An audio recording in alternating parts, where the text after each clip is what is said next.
Hello. Hello and happy Saturday, everybody.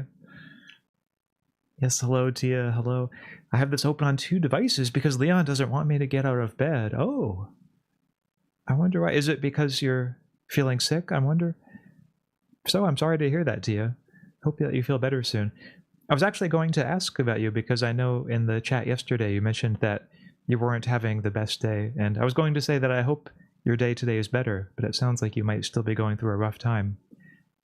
So I'm sorry to hear that. I hope your day gets better soon, and if not today, then perhaps tomorrow. Also, Taraditto, hello, hello. It's good to see you with your classic fish emoji way of saying hello. Always nice of you to drop in the way that you do. So those of you who are here right now might be wondering, have I started the game yet? And like, what is this game? Is this a strange like puzzle game with blocks? Interestingly enough, normally when I start a gaming stream here on YouTube, I like to just, leave it at the main menu. But this game doesn't appear to have a main menu. Yep, does not appear to have a main menu. It just goes straight to the game. So like I started up in Steam and this is the first screen that it went to. So I guess we'll be going into this extra blind, which I'm looking forward to discovering this with you. Hi, Axaeon. Are you sick? Oh, no, I'm not sick. Do I sound sick? Yeah, at least I don't think I'm sick. Maybe my voice just sounds different today for some other reason, but right now at least I'm feeling pretty good. Why am I being slandered on the pre-stream screen? Oh, no need to worry, Leon. I don't really know exactly all the details of what's going on, but I can say it is good to have you here as always. I hope you're having a really good day. Hi. Oh, hi. Hello, Bello. Bello, it's nice to see you again. Yeah, I remember the way that you introduced yourself in yesterday's stream, Bello, was so nice. And you had such thoughtful comments, so it's nice to see you again here as well. But yeah, chat, I really don't know much about today's game. The reason why I chose it for today's stream is that it's kind of a mysterious looking puzzle game, but I've heard it's very creative. And so I'm always interested to try games like that on stream. And whether they work out or not in the end, it always ends up being an interesting experience. So looking forward to discovering this one with you. But yeah, I think that with this one, it's always a little scary too, playing puzzle games on stream, because I worry like, oh, what if I run into a situation where I just can't figure out the puzzle? What do I do then? Is it going to be embarrassing if chat sees that I can't answer the puzzle? Because even though I like to think that I'm a pretty smart person in general, sometimes I do have trouble with puzzle games. Sometimes I think puzzle games do activate a certain set of skills that maybe I don't have in quite as much of a measure as I would like. But sometimes I think, facing one's fears and being able to play such a game on stream, perhaps that's the best way of getting better at games like this. So if it really comes down to it, I might have to just swallow my gamer pride and look at a guide. I don't actually know how hard this game is. But so far it doesn't look too bad. Just a nice, unassuming little block here on the screen. So depending on what we can do with it, I guess that's where it's going to reveal the true difficulty or not. No, I'm not physically ill, and thank you for thinking of me. I've been thinking about it a lot, but I'm feeling fine right now. Leon is just being an adorably clingy husband. Oh, I see. Well, that is a very adorable image.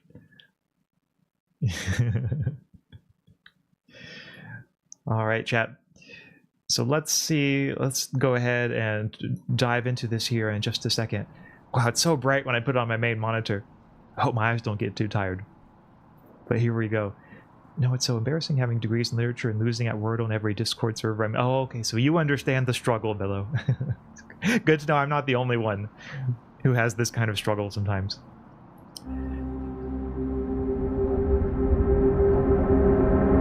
Oh, okay, there's something strange in this town. It looks like I might have to lower the game sound a little bit. It's kind of, okay, there we go. I'm going to try to be paying attention to both my monitors so that I can modify the game sound if it gets too loud. But if it's too loud or too quiet, just let me know, chat. It's such a cute starting screen. It really is, yeah. So far the game's off to a strong start. We're in the first 10 seconds, and it has not disappointed so far. Let's see if it can keep up the streak. Okay, so I'm clicking and dragging. Nothing seems to be happening. Oh, there's a button here. Should I press the button? Well, there doesn't seem to be anything else I can do. So I think I shall press it. Ooh, it's a zoom out button. Okay. Oh, this is cool. It's the boy. He's looking through the storybook. He recognizes the image. Or maybe that's the image. Oh, okay. He's trying to find a match. Which one's it going to be? Oh, I can click on this one.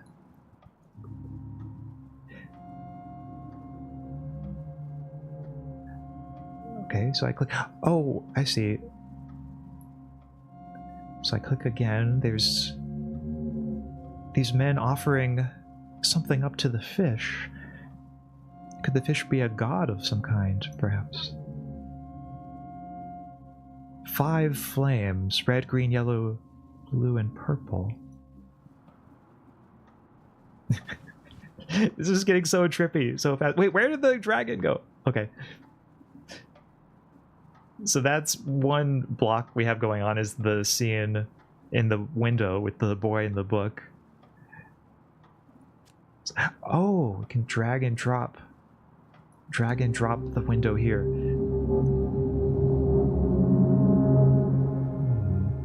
I see the first puzzle is figuring out what the game even is. Yeah, like, it totally is. And I like when games do this, you know? I think it's really respectable when games don't hold your hand and they just kind of let you figure it out as you go along. So that's the boy's house. Now if we go this way... Oh yeah, there he is again. Okay. He's looking for something to offer the fish god.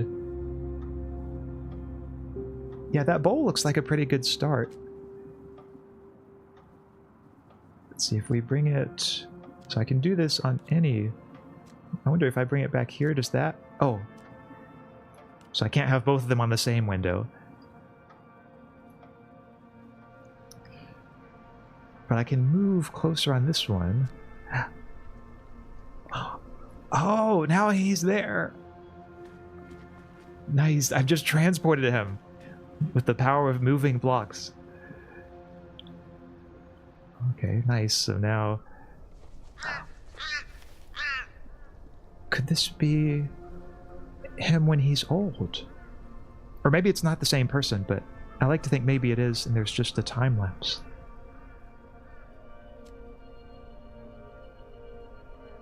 So here we have the bird. Oh, well, no, that's not going to fit.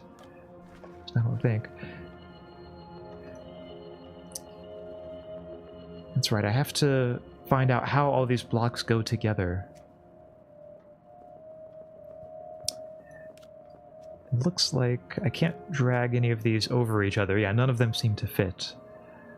So instead... Oh, here's something I can click on. The painting with an apple in it. This, no, it still doesn't fit. Oh, wait. Hold on. If I move this here, does this...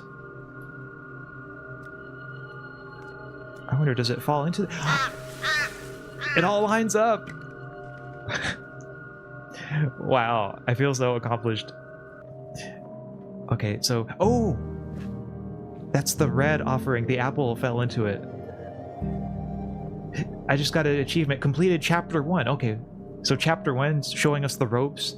I'm sure some of the later puzzles are going to be harder than this. But we're off to a good start so far. I feel like that first one was really useful for just getting to see how the game works. Wait, I didn't ask how everyone else is doing. How is everyone else? I hope you're having a good Saturday. Yeah, I definitely am having a good Saturday. I'm trying to think of what happened today. I mean, not a whole lot that's super noteworthy, but I did get to take a nap shortly before stream. So that was always nice. Always good to take a nap.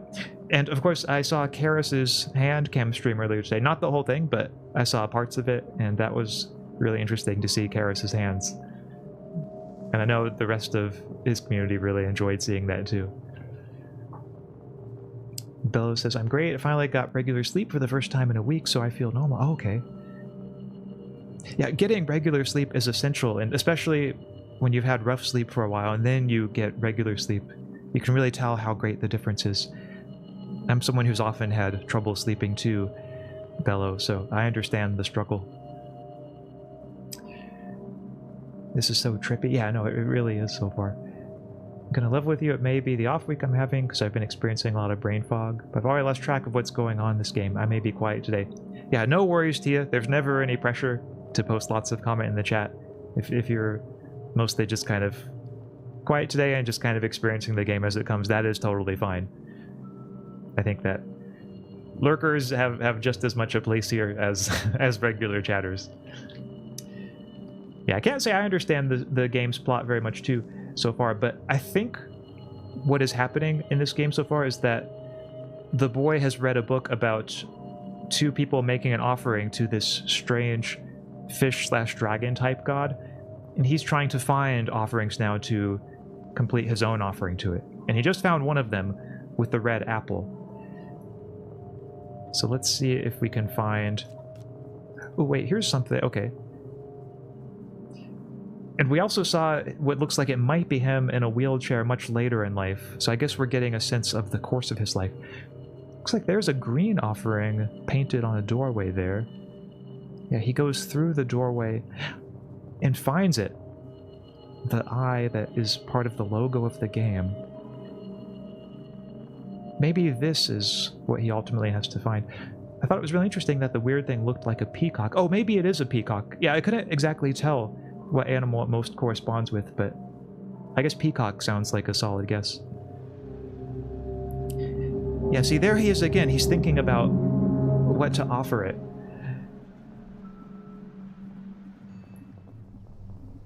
And there's him in the future. Okay, oh, he's remembering that he went up some stairs. Okay, I guess I have to find the stairs. Let's see, can I find any stairs? So here we have a kind of wardrobe. Looks like there's a woman reaching out for a star. And then she puts it into the lantern. The star becomes her lantern. Oh wait, here's the lantern. Okay, so there's... Oh, he's looking at the stairs now, okay. So now this is fitting together. I wonder if I bring him here, can he... Yep, okay, good. He gets to walk in. And now I move it this way, and okay, now he's in the stairs. So we're completing his memory. Wow, I remember when I used to go upstairs. Those were the days, weren't they, Bello? You know, going upstairs, and then look how content he looks now being on the upper level. Okay, so I'm thinking that with this one, there's not really much I can do over here. Maybe, oh, here we go. I go with this door, and then he gets to go to this new place. So basically, I'm helping transport him around to these new locations. And this one has a green symbol painted on the wall there, so maybe that's where he gets to go next. Oh, this is so sad. He misses his youth and his mobility so much that the simple act of going upstairs is nostalgic. Yeah, it is. There is a kind of a dark, or at least melancholy, undertone to a lot of this game so far. I also got him to handwrite Axaeon and Faire, and it was cute. Oh, I'm going to have to go back to watch the VOD for that later, because that does sound very cute. Yeah, unfortunately I could not see that part live, but thank you for letting me know that, Tia. I want to go back and watch that, definitely. I'm not sure how much of the Care stream you saw, but when everyone else was asking him to show his Passport stream, I was like, this is so typical of his dynamic with his viewers. His viewers will always find new ways to bully him on stream. That is the Care Super experience.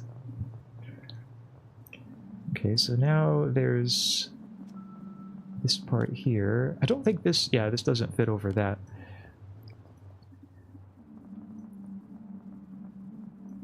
But let's see, if I move the... Oh, okay. I can see through the lantern. There's nothing I can do in the stairs. I think the stair part I've already played with as far as I can. But what if I want to move the lantern? Oh, no. Okay. Yeah, the lantern I think we're going to need for a little bit later. So we'll keep it on the bottom left here. Kind of in the back burner. But... Ooh, maybe now? Yeah, that does look very promising there. With the way that door is set up. Because that's the same door that, here in the bottom left, it looks like the boy gets to sort of crawl into.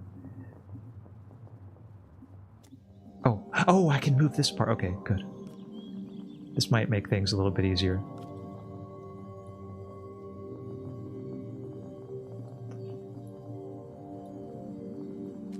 Could this be it? No.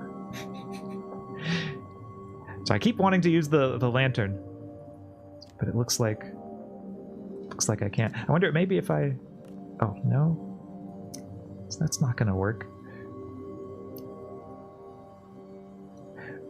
Oh, maybe with the doorway, maybe... Oh, no, I was thinking that illustration on the doors might be something I can put into that sign there. I just have to find the thing that fits perfectly into the slot. I'm starting to get this game, actually. Okay, I don't understand this game, never mind. Yeah, this is the part of the game where it gets a little harder. Oh, here's something I can click on. This pel- Oh, that's the same illustration that we previously saw with the bird and the apple. No.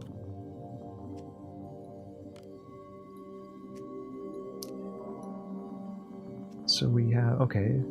But yeah, it doesn't seem to fit in here.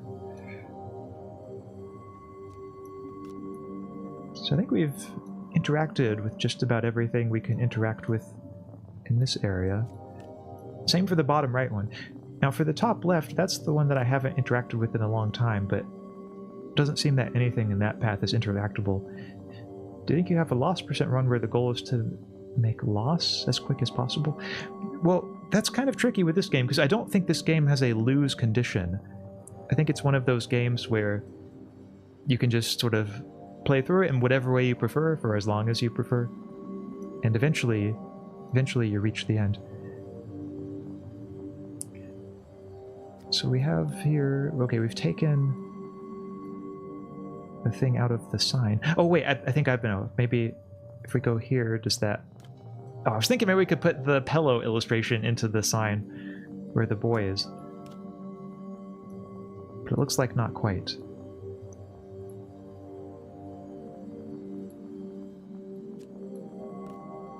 Yeah, it's so tempting because it looks like it should fit. But apparently that's not the solution to the puzzle.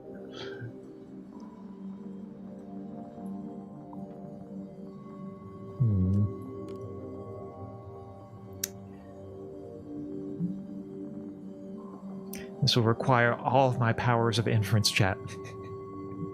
I think we were just on the second puzzle of the game, but already it's becoming brutal. Oh no, I meant the 4-panel internet comic where the guy has a miscarriage. Oh, the one where it's become hieroglyphic. I see. A loss... Okay, loss as quick as possible. Oh, right. You know, it's funny, Bello, because I mean, I'm familiar with that meme, but for some reason it just didn't click in my brain when I read your comment. I thought you were speaking just in terms of, like, losing the game, but okay. Yeah, that particular lost comic. You know, it wouldn't surprise me if there's something like that in this game, because I know other games... like Faith the Unholy Trinity had a lost joke in it at some point. And this game seems like it would be the perfect setup for that kind of humor. So who knows, maybe at some point there will be that kind of thing in this game.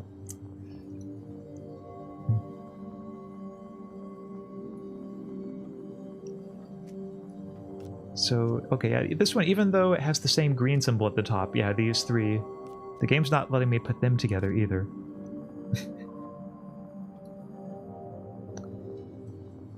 So he finds the doorway. Oh! It's that simple, okay. I guess I was just having to follow this one at the bottom right here, this illustration of he finds the green doorway, and that is how he gets out of his predicament. He goes through the doorway. Now, if we go through it, maybe we get to follow him. And we see, okay, there's these statues of the girls with the apple, and one of them offers the apple to him, which I guess we'll see now.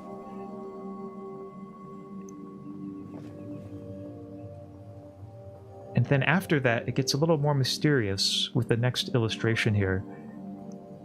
Like he gains some kind of enlightenment, perhaps? Some kind of end state? I'm so confused about this game state you're stuck in. Like, how do you get out? Yeah, this, like, the mural hint system really is very cool. I think that was my mistake earlier. I was not paying enough attention to the hints that the game was giving me. But now I wonder, can we... Ooh. If we take this out... Now we see the symbol there. Like the eye-looking symbol that she gives him.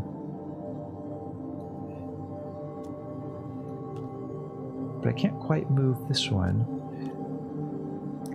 I wonder if I go back here to this lantern, maybe this is the part. Oh no, it doesn't quite fit over the apple. But it was worth a try, I suppose. Okay, yeah, apple doesn't fit over there either. Oh, if I zoom out, looks like it's on a destroyed building of some type. Almost like there was a war here. Like maybe this wall was plastered over at one point, but now it's become uncovered. It has mysterious hieroglyphics on it. I wonder what they can mean. This is him. Okay, it's during a war of some type. He's collecting the pages. Pages that show the mysterious being. Maybe he's going back through his belongings, like his home was in a war. Ooh, and there's...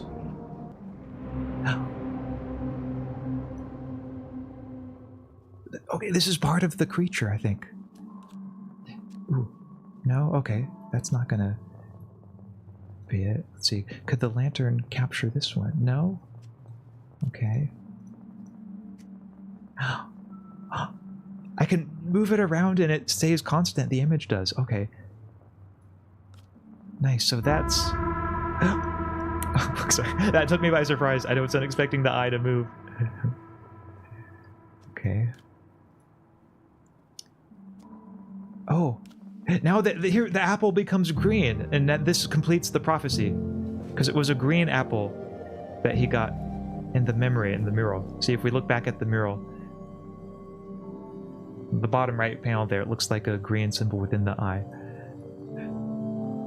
Okay, so good, good. That is chapter 2. I feel like the golf spectator looking at this and nodding like I understand. Like, yeah, the eye into the symbol. It is that kind of game. Sometimes you just have to kind of nod along and interact and see, like, what surprising things happen. Ooh, the creature design is so creepy. Yeah, it's like biblical angel plus colorful and dangerous fungal growth and peacock. Which I think really adds to the mystery of the game, that we're not quite sure what this creature is. Certainly no ordinary kind of creature that he's remembering. Dragon?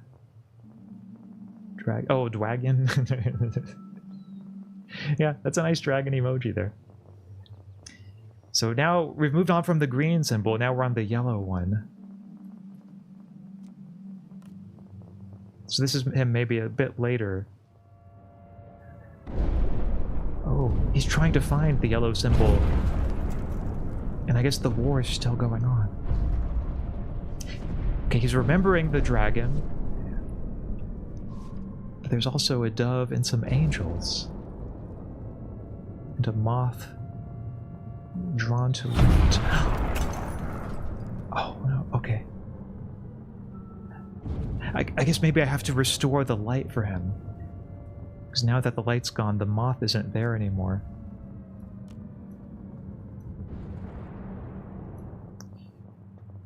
So we've moved on from that. Oh, and I think this is the clue for this chapter, is that the girl finds the light from the star and she puts it into the lantern. He was like, no more green, I like yellow now. And he was like, wow, remember when I liked yellow? I know, right? There's a blending here of the different times. Certainly not a linear time frame that this game presents us with. No, I meant the creature looks like a dragon. Oh, particularly an eastern one. Okay, you're right. Yeah, it does. Oh, and here's the lantern. Okay, now we just have to put the star in it, just like the girl did. Okay, so now bring it right here, and let's see, no, it's not gonna work. Maybe we have to, if we zoom in, oh, here's a mirror we could look at. Ooh, and another kind of lantern there. Look at the star right here.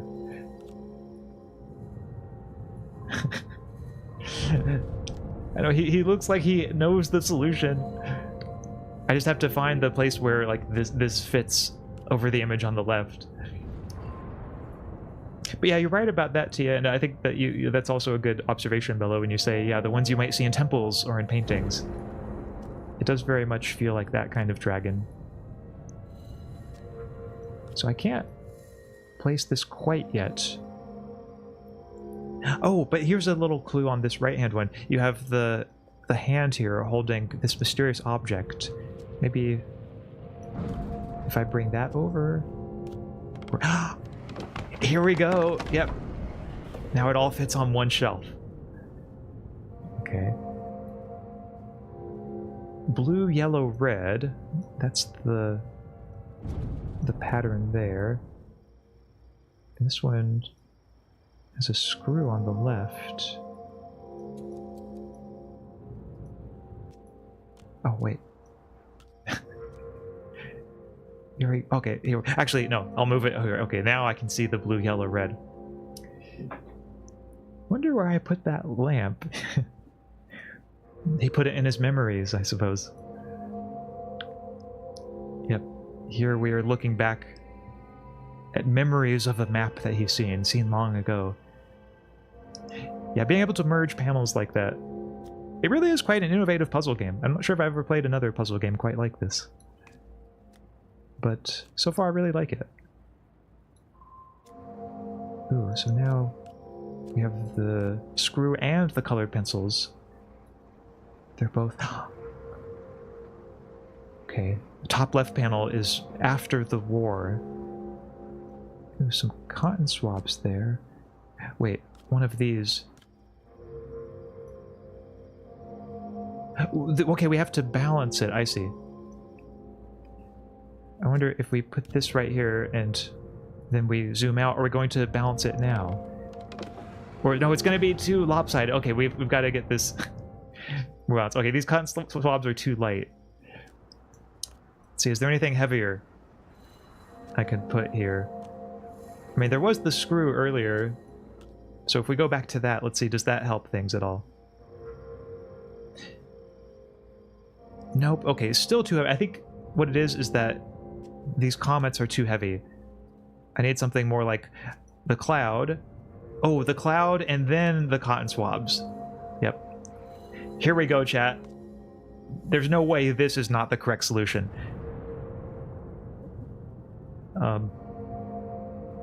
Okay. The two things are balanced now, game, so it's time to time to balance the shelf. Except it's not working. Okay. Well, that's embarrassing.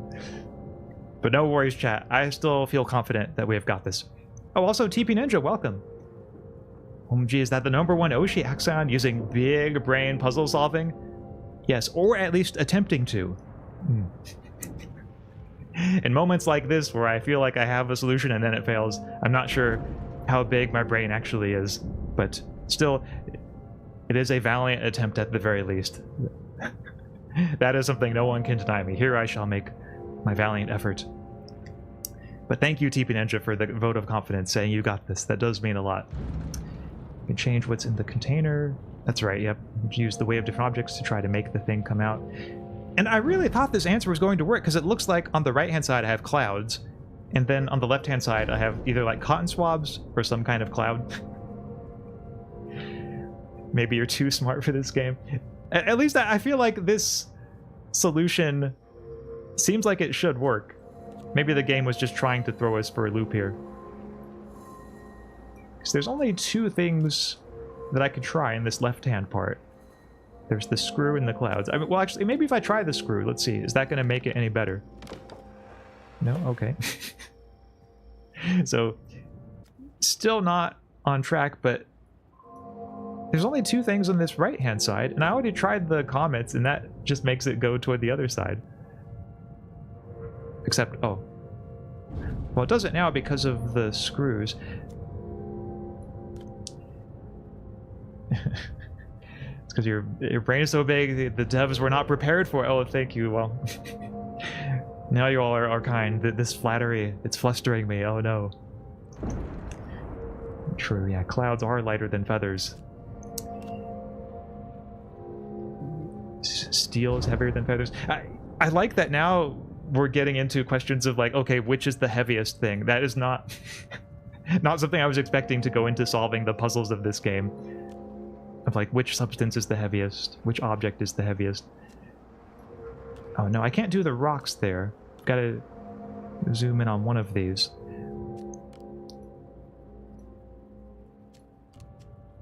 So if I go this way, and okay. So it's still a little bit light there.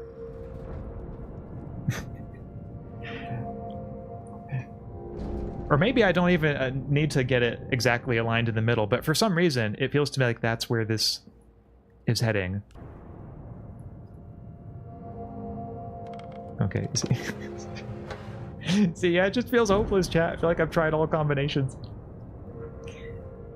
Is Axis anybody else's Oshi besides mine? Axis mine? Oh, well, thank you, Team Ninja. I didn't know I was your Oshi, but that means a lot.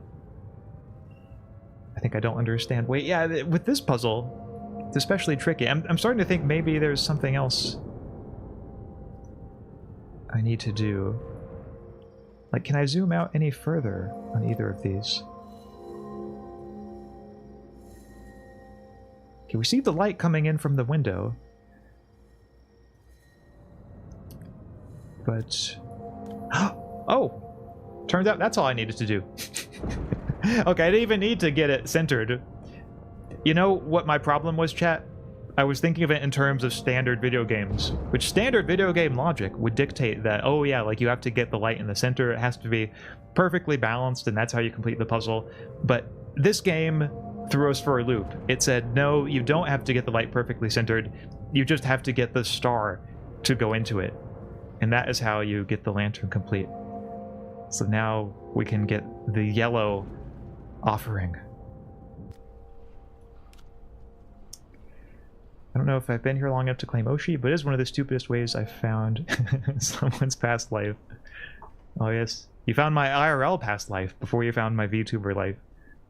And that is a special pathway. Not many people can claim that, Bello. Oh, there it is again. Nice, nice, okay. So now that the lantern has been lit, now he can read his book, he can continue the story, continue his reminiscence.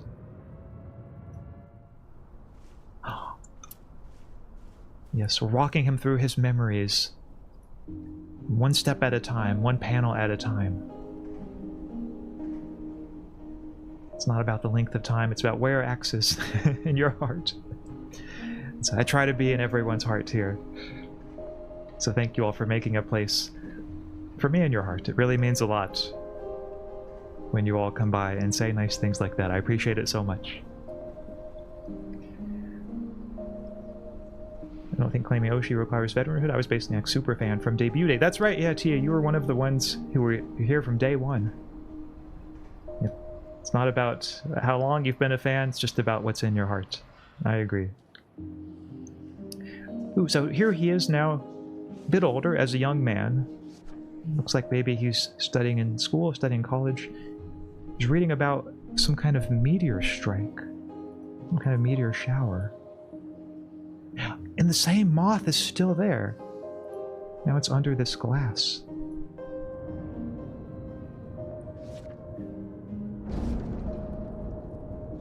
Yeah, he's reading about constellations. Here in the past too. This one looks like a horse. Some kind of knight.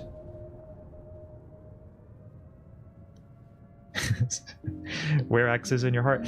In my PDF folder for years. Oh wow, you were one of the ones who even downloaded a PDF and went all fancy. Didn't just read my work online. Yeah, I think that does suffice to make you a pretty big fan, Below.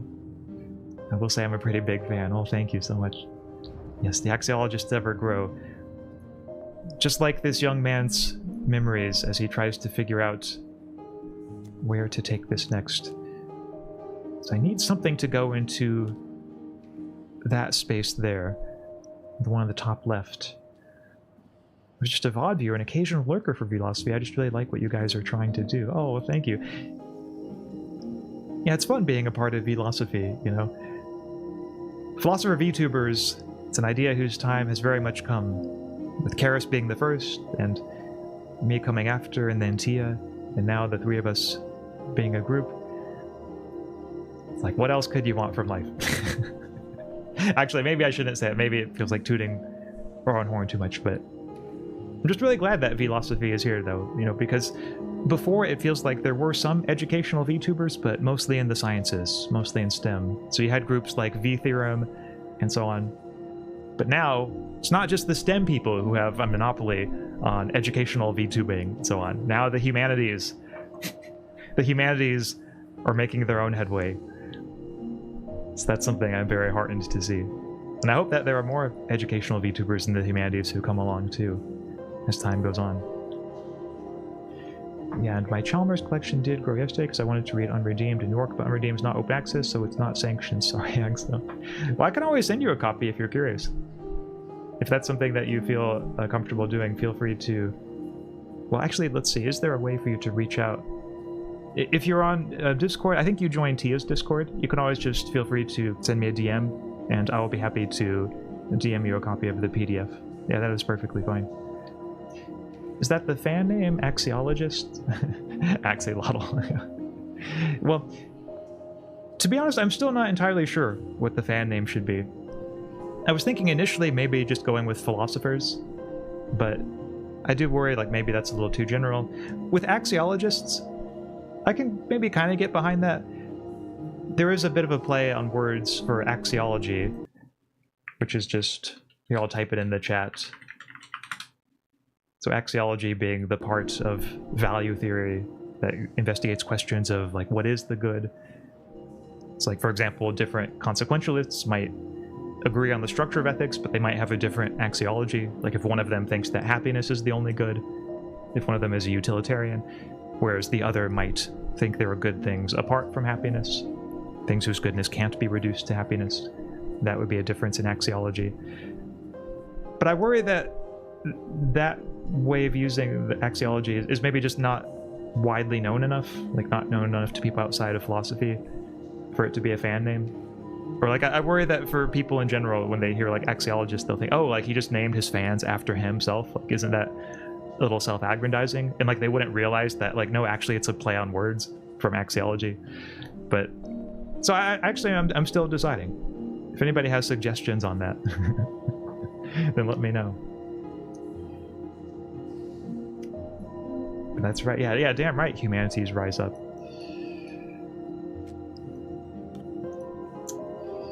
I did actually use my Sunbay's institutional access to get a copy, but I will DM you a few questions if the door's open. Yes, the door is always open, so absolutely feel free in that, Billa. Ooh, that does... Oh, wait. Oh, here we have the moon. Okay. So now that we have the moon there, I wonder, can... Oh. Oh, here it is. It was that simple the whole time, chat. I just had to navigate this panel around. So now I can put the light into the lantern. Oh, I thought it was Axiom plus Eon, right? Well, I was thinking more axiology plus Eon, but yeah, I mean, Axiom also kind of works. So we can think of it in multiple ways, and that is certainly one of them. Could always write an explanation. Most fan names are based on the VTuber's name, so it's fine. Yeah, maybe I worry about this too much. Maybe I should just go with axiologists. And like, as long as I write an explanation for it. You might have a point there, TP Ninja.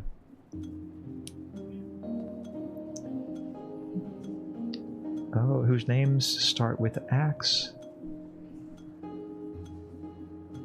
Oh, I see your previous comment. That's 2 adjacent to Axel Siriuses.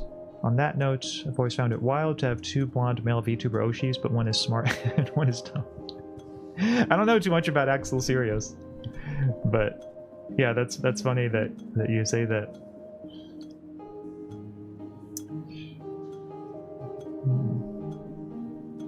Oh, also, sorry, I missed your comment earlier, Bella, when you say that's actually how I found you guys. I really wanted to try and work in the space, and I was doing market research. Oh, so, okay, you have experience in the humanities then. Yeah, I'd be curious to know what kinds of content you're interested in creating. So feel free, if it's something that you're comfortable talking about. I'll have to check out your channel after this, if you already have a channel.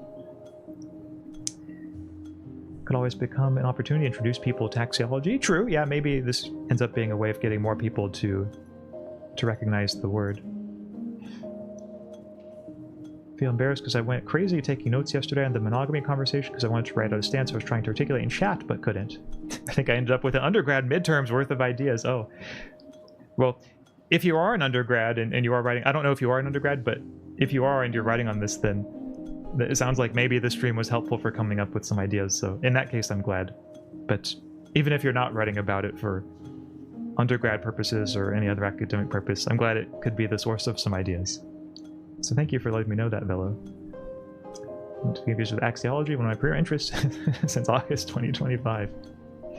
Could be budding axiologist? True, yeah, maybe we're all budding axiologists in some way. Axiology is more like a term, so as a form of address. Axiologists, I'm familiar with the terminology, I'm afraid to use that as a form of address. Yeah, well, I think the difference is that, like here, with axiologist with an I, would refer to just the people who study this particular area of philosophy, this particular area of value theory, whereas with an A would be the hypothetical fan name of me as a VTuber. But there would perhaps be no difference in terms of pronunciation. Maybe the pronunciation would be more or less the same. Okay, chat. So yeah, I need to find out where to go from here.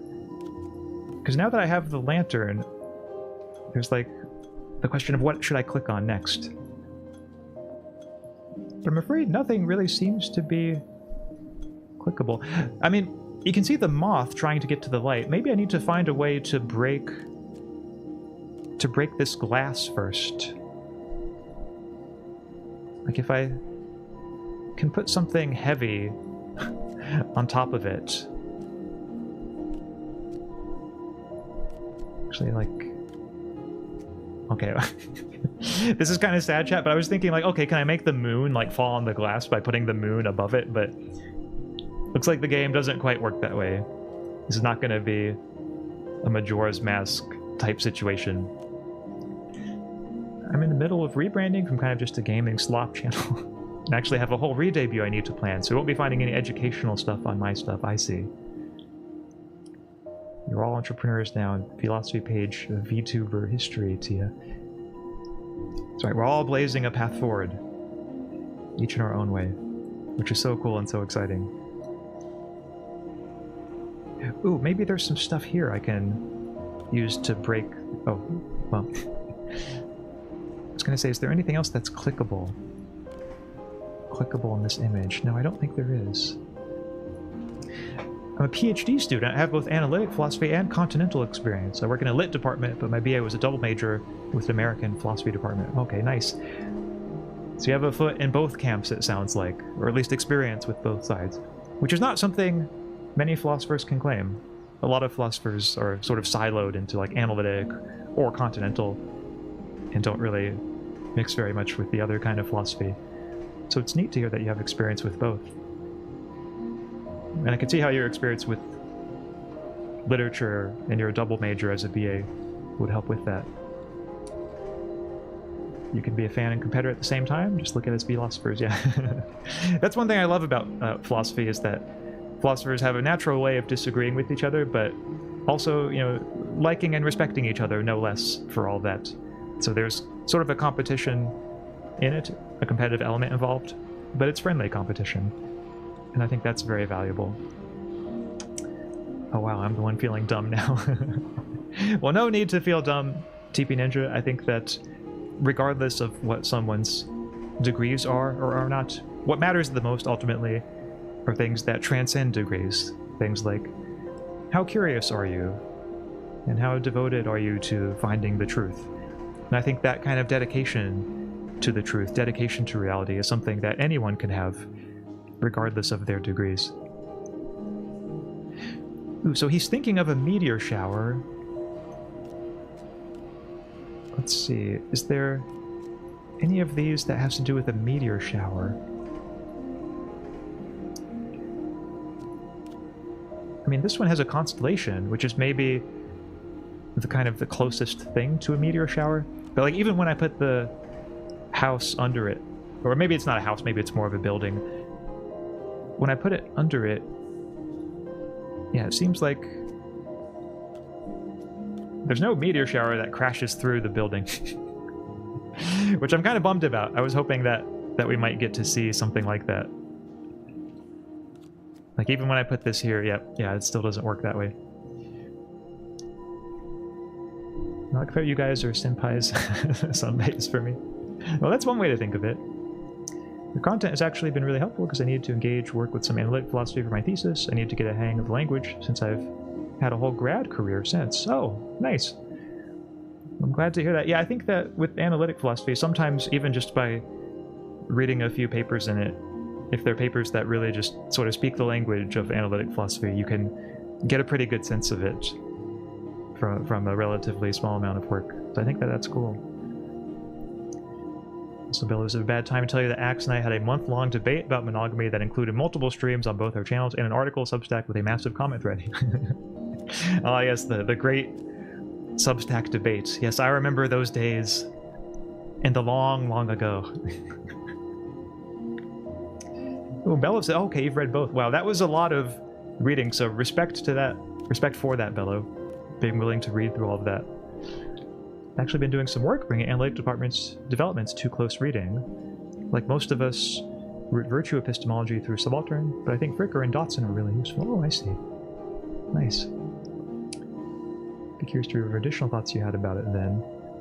One of my two pubs works with Fricker, so I've definitely kept my analytical interest on it. Okay. Sounds like you're familiar with some feminist philosophy perhaps too then. I would love to team up against them with you. Oh no. I'm getting double teamed by my fans. Can I survive this? Will I survive this? Only time will tell. In the nearer term, chat, though, I'm wondering, am I going to survive this puzzle here? Or is this going to be the first part of the game where I have to look up the answer? Because I know I'm going to have to make the glass break somehow so the moth can get to the light. And earlier, like we see here, he's thinking about a meteor shower. But there's nothing else that's clickable here apart from, yeah, just zooming in on that. And I can't even zoom out on any of the space screens. Seems like it's just a matter of sort of dragging them around. Now, it is true I can zoom in on this here so that now the moth is sort of, you know, drawn to the light. But the trouble is, once I do that, now, like, I can no longer... I know y'all might not be able to see it because chat's covering it up, but the prompt to zoom out just disappears. So now the only thing I can do is just move this around here, and then it just goes like that. Now it's back to where we were at the start of all this. Howdy! Oh, hello, Zero! Hello, hello, welcome. We're currently watching me struggle trying to fit these panels together to piece together the story of this young man's life and his memories. And I've got to say, I'm not doing the best job of it. Puzzle games like this have sometimes thrown me for a loop, as much as I might hate to admit it. But if you have any ideas, you or anyone else in chat, yeah, let me know. Because otherwise I might have to do the embarrassing thing of looking up a guide. Which so far I've avoided. But you never know. First time for everything.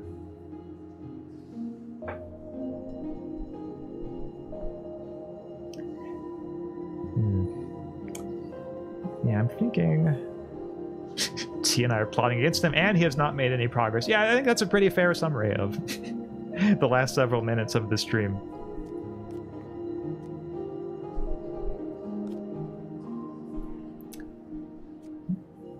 True, because I could put this right here. Nope, okay. I don't know if I've tried it down here. Okay. I think that's maybe the last combination that I haven't tried so far. I won't be here for long, but I wanted to stop by and say hi and to have fun stealing. Hey, are you accusing me of theft, Zero? I resent that accusation very much, I'll have you know. Oh, streaming, I see.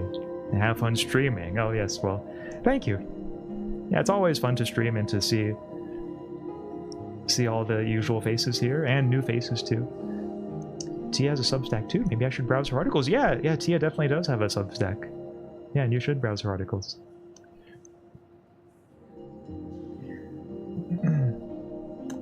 My autocorrect is accusing you of theft, yes. Alright, chat. Time to swallow my gamer pride and look up a guide, because on this one, it feels like I've genuinely tried all combinations. And I know that I probably haven't, but I just really do not know. Do not know where I'm supposed to go in this next one.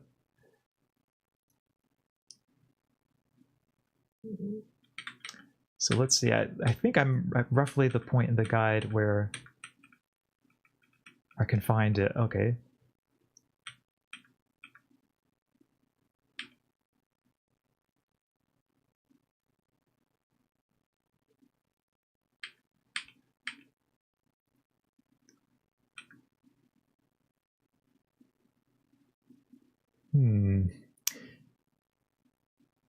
Oh, interesting. It looks like if I move this right here, but then...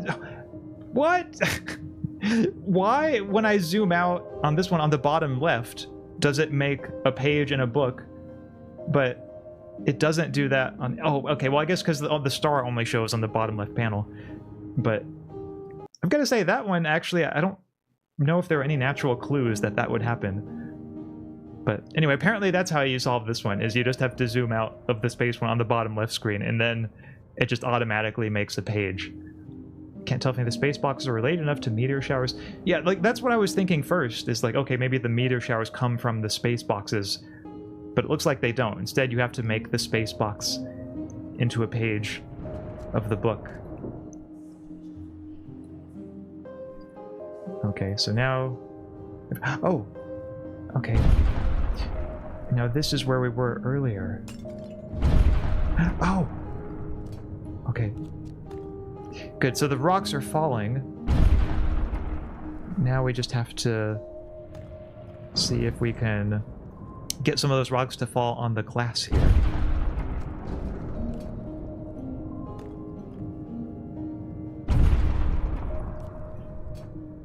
I thought by putting this panel underneath the one where the rocks are falling, like, the rocks might fall... the rocks might fall into the other panel, the panel down below, but it looks like they don't.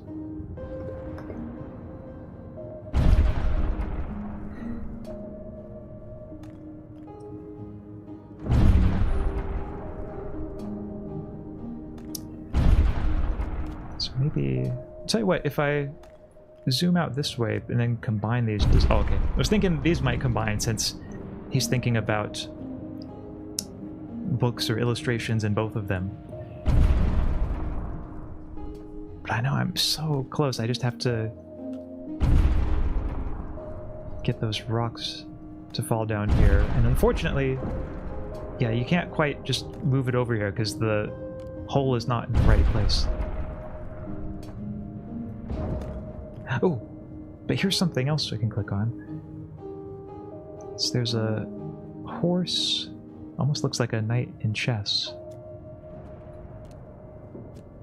And then... Oh! These combine that way.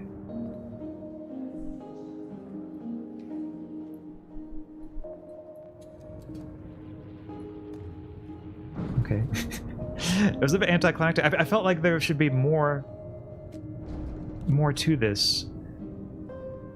Like something should be happening now that we have these lined up like this. Oh wait, I bet I know. If we get the rocks, well, I was hoping we could get these rocks falling somewhere else, but it looks like we might not be able to. Because right now they fall into that vase. Yeah, there's no way we can go left or right on the bottom hand one. And I was really thinking that by having these lined up like this, we'd be able to make some progress in terms of where the rocks fall, and getting a rock to fall. Getting a rock to fall onto the glass. I mean, I guess in theory, if we could get the rocks on the left-hand side of that shelf, maybe that's how we get them to fall onto the glass. But it doesn't look like there's much we can do right here in this part. Like, none of these elements at the top seem clickable.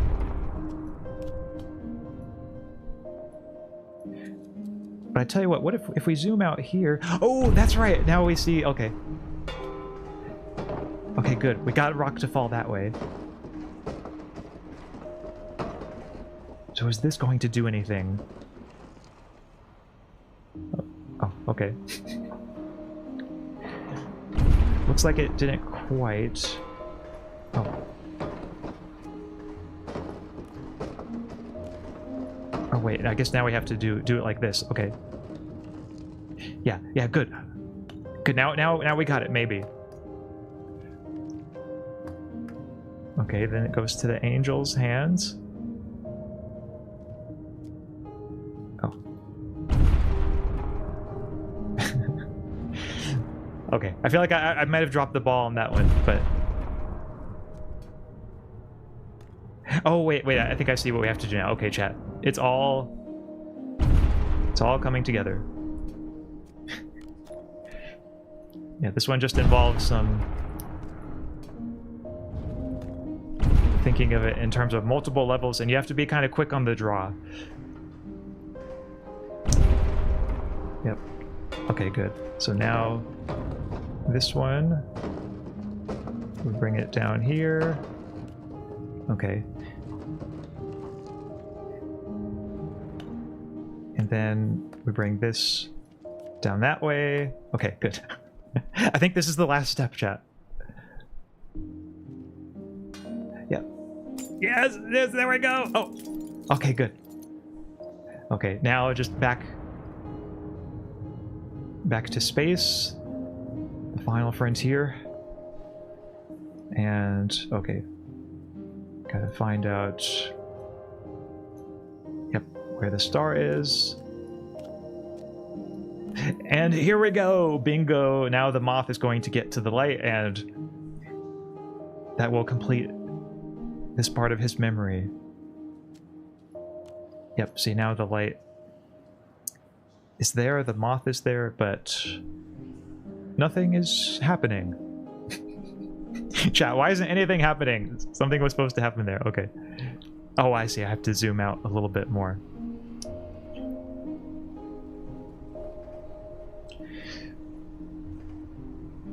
Oh yeah, and there he is now, being told to walk forward. So I won't go back and read all the comments in this because there's quite a whole lot of them, but I do want to say I appreciate the discussion that y'all are having with each other about the importance, or perhaps lack of importance, relatively speaking, of formal educational credentials, and sometimes the confines that people can experience of working just inside their departments, and the challenges faced, particularly if you're an international student.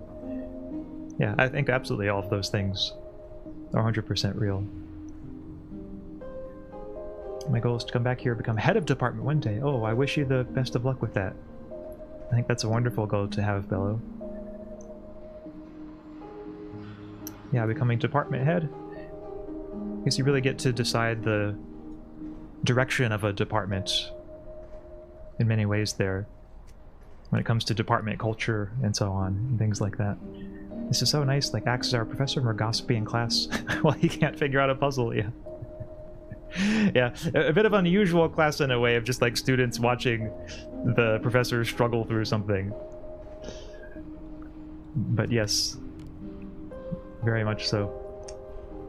My experience with academia is just struggling to maintain grades, honestly. Most of the professors just talk about how miserable it is and warn us off academia due to being adjuncts. Well, that is a major part of it, is that adjunctification, that these days it's a lot harder to find stable work in academia than it used to be. And yeah, that's something I would not wish on anyone, is having to work multiple jobs as an adjunct just to make ends meet. I know a lot of people are in that situation, and it's very sad. But yeah, I would certainly not want that kind of life for myself either. We also unfortunately don't get as much help with school work/guidance, but to be fair, I'm learning human resources management. I'm sorry to hear you don't get as much help.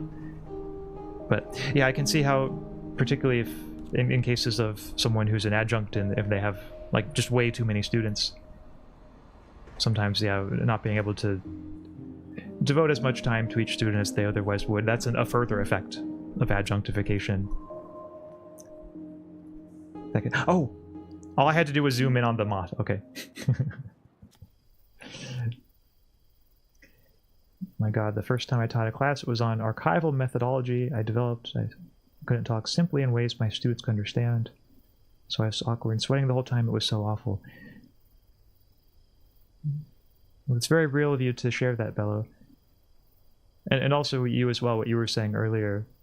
Both you, TP Ninja, and Tia. But yeah, I think everyone has had classes like that. Even the teachers or professors you might at first think like, oh, they're a natural. I think all of us have, in some way or another, had classes that went poorly. I know that I have.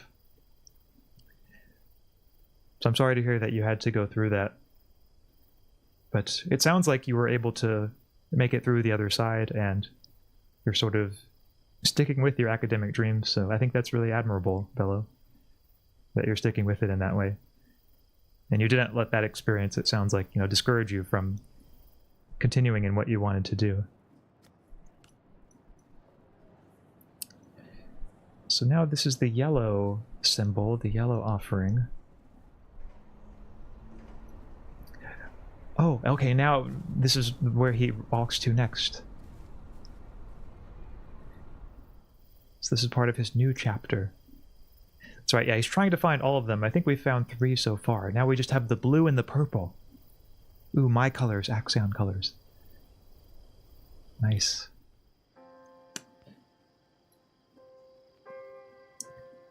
Yep, still as a young man, still remembering the creature that he saw. He's trying to piece it all together. Looking back on the stars, looking back on the constellations.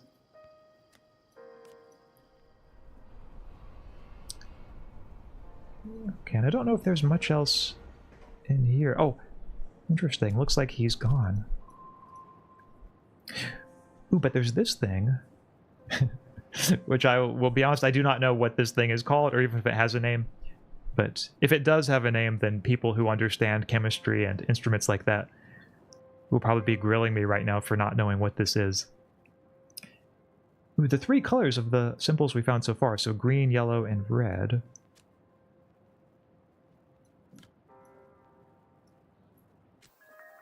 Oh. So yeah, another part of his memories. We see the suitcase now. Ooh, he's looking with the telescope. Ooh, let's see. If we change... Okay, there we go.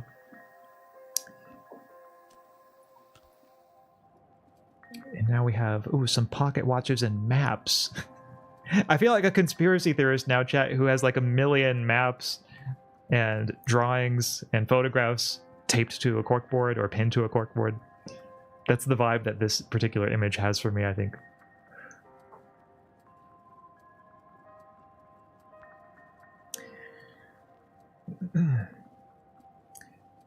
God, yeah, my first semester in college, I almost failed a class because I couldn't submit a final. Ooh, that's harsh too.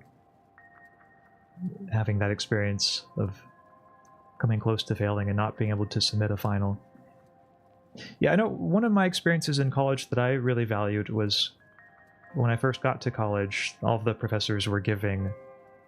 There was some kind of, opening ceremony, and all the professors were on stage, and the speaker of the college, who I suppose was the president, asked them to stand up if they had ever failed a class. And many, if not most, of the professors stood up if they had failed a class at some point in their lives. And then he asked them to stand up if they had ever failed an exam. And I think most of them stood up for that one too.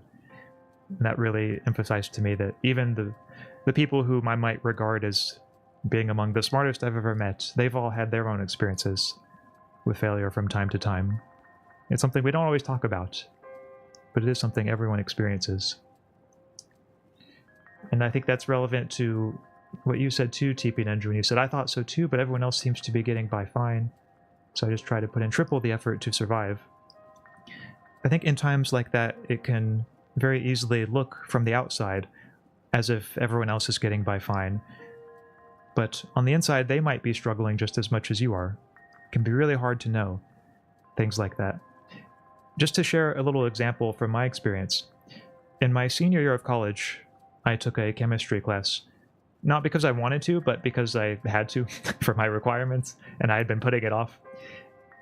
And originally, I wanted to take a class called Chem 117, because that was the lowest level chemistry class they offered. It was also known as Chemistry for Poets. That was not the official title of the class, but that was the unofficial title given to it by the students. Apparently, it was supposed to be relatively easy, even if you were not someone who was into chemistry. Unfortunately, I could not take Chem 117 because my other classes conflicted with it. And I had to get the requirement out of the way, so I had to move up to the next level of chemistry class called Accelerated General Chemistry. So this was a harder chemistry class than the baby chemistry one. And at first I was like really worried because I'm not someone who was very good at STEM in general, and especially chemistry. And fortunately, the class went well overall, but I had to study like hell for it. Like classes, or not classes, but particular lab sessions and exams, where it seemed to me like the other students in the class were having a generally easy time.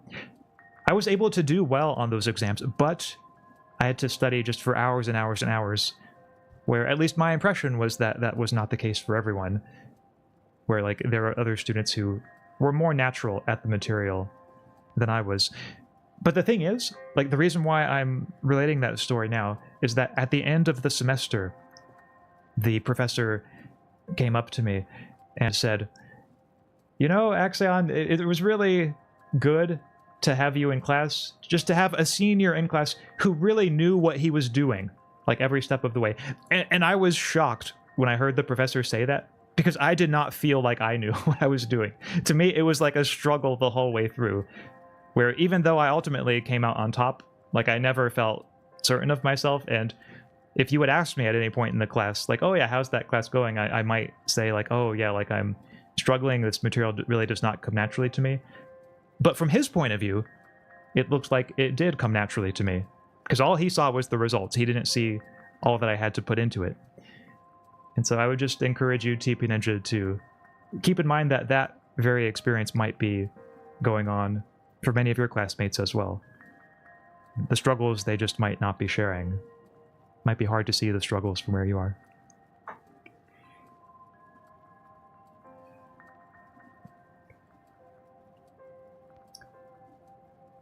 So Billow says, yeah, and I think imposter syndrome hasn't gone away for a very long time. Yeah, I mean, that's another thing that people struggle with in academia, especially, is imposter syndrome. Feeling like you don't really belong, or feeling like you're just a fraud in some sense. Yeah, I think just about everyone in academia has felt that way at some time or another. I know I have. So yeah, so that doesn't exclude me more than it excludes anyone else. No, Axe, that sounds so scary. Yeah, no, it was scary at first. I was like, oh, I gotta take like accelerated general chemistry and not the baby chemistry. But it worked out in the end. As they say, all is well that ends well. Wow, this story is so sweet. Oh, thank you, Bella. Yeah, I think it's... Whenever I can think of stories from my own life that perhaps bear in some way on other people's experiences, I try to share them. Meanwhile, that one class that almost failed, I guilt tripped the professor into letting me pass. Ooh, those are the advanced strategies. Yeah, if you can guilt trip. Guilt trip the professor into letting you pass. Don't learn from that experience. Learn from Axe. That's a huge compliment, though I feel like it says a lot about your smarts and skills that you achieve those results, Axe. Oh, thank you. Well, I appreciate that. So I think one thing that one could reasonably criticize me for is that I was the kind of student who cared a great deal about grades, I think arguably more than I should have, and so that motivated me to study very hard. But in the end, yes, I did study very hard, and I guess it came through and worked out in the end for me. Next, do you ever get confused with the other big philosopher with your last name? I think he's been hit with Ryu's long lost son. Yeah, I've met David Chalmers before. He gave a talk at Brown when I was a grad student there, and he's a really nice guy. And yeah, we shared a joke or two and a laugh or two about that. But I can't say I've ever gotten mixed up with him. It helps that we work in different areas of philosophy. Like, he's philosophy of mind, and I'm mostly in ethics. So I think that helps us not get confused with each other. But if people ever did confuse us, I would just consider that a compliment, because I really like David Chalmers. Thanks, Axe. I appreciate the encouragement. I think at least for those around me, though, they're very much not struggling. Helps, as they've made it quite clear to me. Well, perhaps. I mean, yeah, I can't speculate too much on their situation. It might be that maybe they find it natural in a way that you don't, but in that case, even if that is the case, I would say the fact that you're putting in the hard work that you are is what ultimately counts for the most in the end.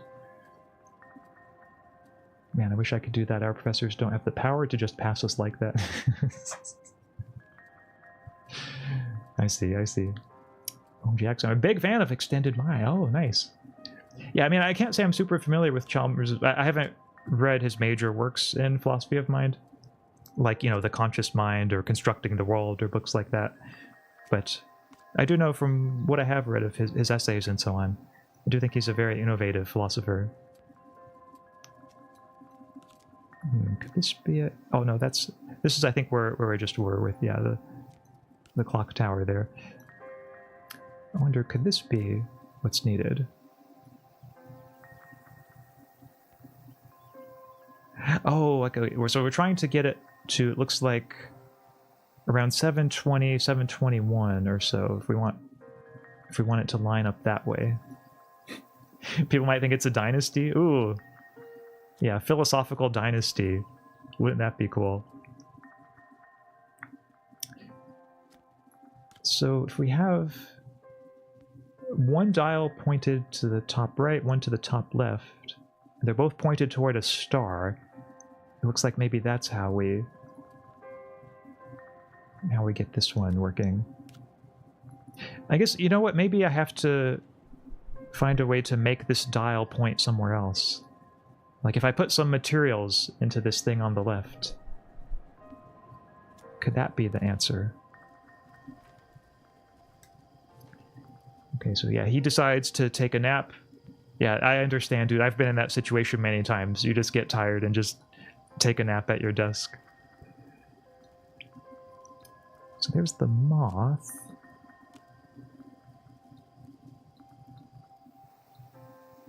Oh, that's cool. We can zoom out and we don't even have to have anything right here in this part of the image.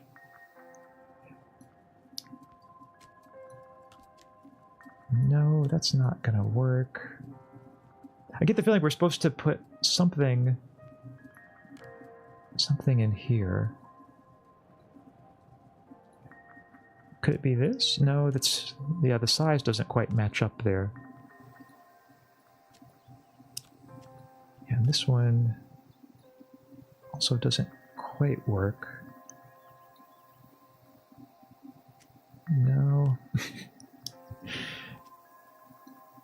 Oh, this is kind of cool though, the way it looks there, like the telescope. In the globe. They're also totally different ages. I feel like it would be hard to confuse a young and an old guy now.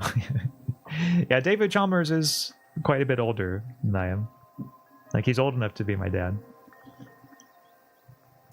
Oh wait, do you think you put a clock in the clock tower and then you zoom out and the guy is like, well, I guess it's time to go home? Yeah, I think that is a really good suggestion there. So, with that, if we can make it... okay, if we make it look like that, then is he like... oh, I think maybe that was the original clock. See, because this one right here has it look like it's around 7:20 or 7:21, and maybe that's when the star comes out. We just have to find a way to get the clock to display that. And this one, okay, it's pointing straight up though. I'm not sure if that's what I need. Oh, maybe something right here. Because this is a star.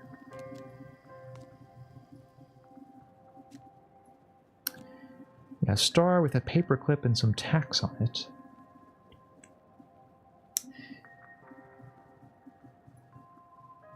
I think you could merge the blue compass and the red compass. Oh, well, looks like we can.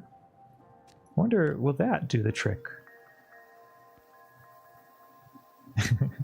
Because now it's later in the day. Oh, also, the blue compass is moving. That is a very good observation. You know, Bello, surprisingly, I did not even notice. Oh, wait, could it be that the blue compass moves... oh, the blue compass moves wherever the star is. So I guess we need to keep the star down there. And then... wait, does the red compass move? Or does the red part... oh, okay, no, not quite.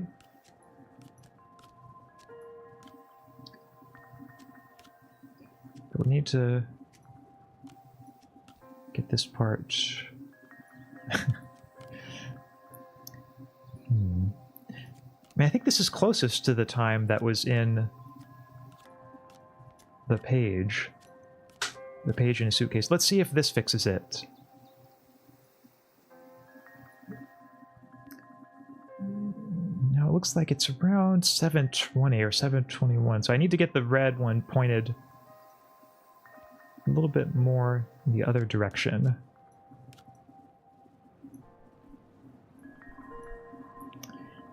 But there doesn't seem to be much else I can interact with on this screen. So for the red one, I might be stuck. Just might be. Open question for Ax in chat. How do you think I should deal with epistemic dread, that is, the pang of anxiety I get whenever I encounter philosophy terms or texts I don't know? I feel like that relegates me to a lower tier of philosophical ability. Yeah, that's a good question, Tia, and I appreciate that you asked it. I think that what I would say is that what those have to do is to try to keep in mind that in those moments, it's not so much philosophical ability that's implicated. It might just be philosophical knowledge. It's like knowledge of certain terms and what they mean, particularly. And the nice thing about that is that once you take a moment to look those terms up, then you've rectified that, whatever gap in philosophical knowledge there was. And even though it might not feel like a big deal just doing that on one occasion, the more you repeat that process, the more that you will find those gaps in general seem to be shrinking over time. And I think that that will help you feel more confident. I can tell you too that that very process of feeling at first a little unsure of yourself upon encountering terms and ideas that you're not familiar with, that is something every philosopher goes through in the process of their philosophical education, even if they don't always have the courage to talk about it. And so that's something that I always try to keep in mind during those moments. And so I hope that it will help you somewhat to keep that in mind, if you haven't already. I know sometimes keeping that in mind can be easier said than done, but I do think that trying to whatever extent possible to just remember that this is something that every philosopher goes through. It's a normal part of philosophical education, and growing and expanding one's mind is at that initial feeling of like, oh, I didn't already know about this. But then once you look it up, now you do know about it. So it's all part of the process. Yeah, it doesn't mean that there's anything wrong with you. Hello there, random YouTube streamer that showed up in my suggestions. Oh, hi, Ponty Pizza. Or Carp Pizza. Welcome. Welcome to the stream. So I'm Axaeon. I am a philosopher VTuber from Beyond the Stars and Emptiness. So sometimes I play puzzle games like this, or just have philosophical streams. I think probably the best way to get to know me and the kind of content that I make as a philosopher VTuber is to look at the videos that I've made. I have some long-form videos on my channel, but I also do plenty of live streams, whether gaming live streams like this, especially if it's philosophical video games, or just chatting streams that are about philosophy, and things of that nature. It's always good to see new faces here. So you're a philosopher who's also a VTuber, unique. Yes, well, well, actually, I don't wish I could say it's unique, because then being the only one would be sad. But if you're curious, there are a few other philosopher VTubers. Yes, I am not the only one. ChxrryVT is one of other philosophy VTuber. He was the first philosophy VTuber. ChxrryVT. You can find a link to his channel on my homepage down at the bottom under the tab Philosophy, because I am part of a philosopher VTuber group called Philosophy, which consists of 3 members. So there's me, ChxrryVT, and Faire, who is here in the chat today. So we are all philosopher VTubers who do philosophy and VTubing in kind of our own ways, and occasionally do collabs. So those are some fun things that you can see as well that we've done. And I think that your comment too is well taken, Bella, when you say, I always struggle with a similar problem. It both helps and hurts to remember there are so many traditions and branches of philosophy, and there will always be more to learn. And that is true too. Yeah, no matter who you are, there's always going to be more. You could be the most educated person in the world, and you will always be finding new things to learn about philosophy. I think in those cases too, you're moving forward each time as you learn, understand those terms. It overwhelms me too, but I think knowing that you can still learn, dissect those terms helps. Yeah, very much so, TP Ninja. I think that is also well said. But the thing is, it doesn't feel like I'll ever catch up. I'll ever catch up to people like you. Yeah, well, I think that part of the... Like, I feel that way when I think about my professors from undergrad and grad school, and just the really smart people that I've met over all my years. And I'm sure if I asked them, like, they would feel that way about their professors and everyone else. I think that very feeling is itself also part of the process. But one thing I also tell myself in cases like that is, even if I don't catch up to them, so to speak, about certain areas, it might be the case that they feel like they won't catch up to me about other areas. Like, maybe I know more about certain subfields of philosophy than they know, whereas they know more about other subfields than I know. And that's another nice thing about philosophy, is that it's not all just one thing, is that there are so many different divisions and subfields, and maybe your specialization is a little bit different, you know, from someone else's. And like, each of you have things that you could teach the other, and that's just a cool and beautiful part of it. Well, thank you for the nice comment. We say he has a PhD and published articles in journals, but is also a cracked gamer and a super nice, great guy. Yes, well, thank you. Yes, Pani Pizza / Cart Pizza. Yes, Tia is very nice, being very nice here. And I mean, it's true what she says about my credentials, but yeah, Tia is one of my really big fans, really true fans. May or may not be shilling my Oshi. You guys should have a collab where you assign one tradition, you have to explain different things based on that tradition's views, but the things you're reacting to is like Tung Tung Stars. Tung side. I'm vaguely familiar with that meme, but I don't really know the details of it. But yeah, I think that could be funny, explaining the traditions from different angles in it. So, okay, maybe, I wonder, would this be better? Yeah, it still doesn't link up perfectly. But at least it's getting a little bit closer now. My academic history is political science, alas, but you need to know a little about philosophy to engage in it. Political theory, the more philosophical aspect of poli-sci. I see. Yeah, it's interesting that you have that background. Pizza. And by the way, if you prefer me to call you something, a name in particular, let me know. Right now your username is showing up as Pontius Pizza. So or maybe I'll just call you Pizza, but let me know if you have any particular preference. Yeah, political philosophy and political theory is one of the areas that I wouldn't really consider my areas of specialization, but I do have many philosophical friends and colleagues who kind of specialize in that area, and it's one of the areas where I kind of feel like I should know more. Like, I would like to study that area more. One of the advisors on my dissertation committee was a fellow named Dave Estlund, and his area of specialization is political philosophy, and so he's written some books on that and some areas on that. And I think that, you know, like when you go back in the history of political philosophy and figures like John Locke and so on, yeah, those are figures that I do find intriguing in many ways. Maybe what I need to do is reframe my thinking and give myself more grace for not having more formal training. I have this generalized fear that someone will say I'm not a real philosopher because I'm not really sure what continental and analytical philosophy are, but in lieu of that, I'm an autodidact in multiple areas. This just means I'm not qualified to be an expert in any area. I see. Well, yeah, I think one thing that might help with this, Tia, is that pretty much no philosopher anywhere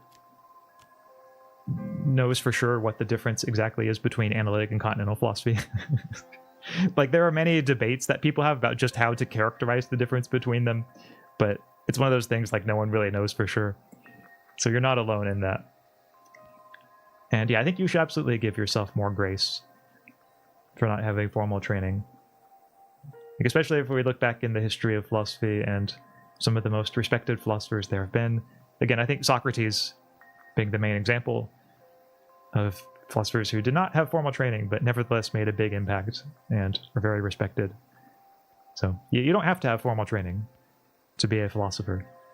All you have to do is be a lover of wisdom, to be someone who uses reason to try to figure out the answers to the deepest questions that humanity faces. An exchange of philosophy is so important, helpful for this reason, filling in each other platonically, like actual Plato. Yes, good clarification there, Bella.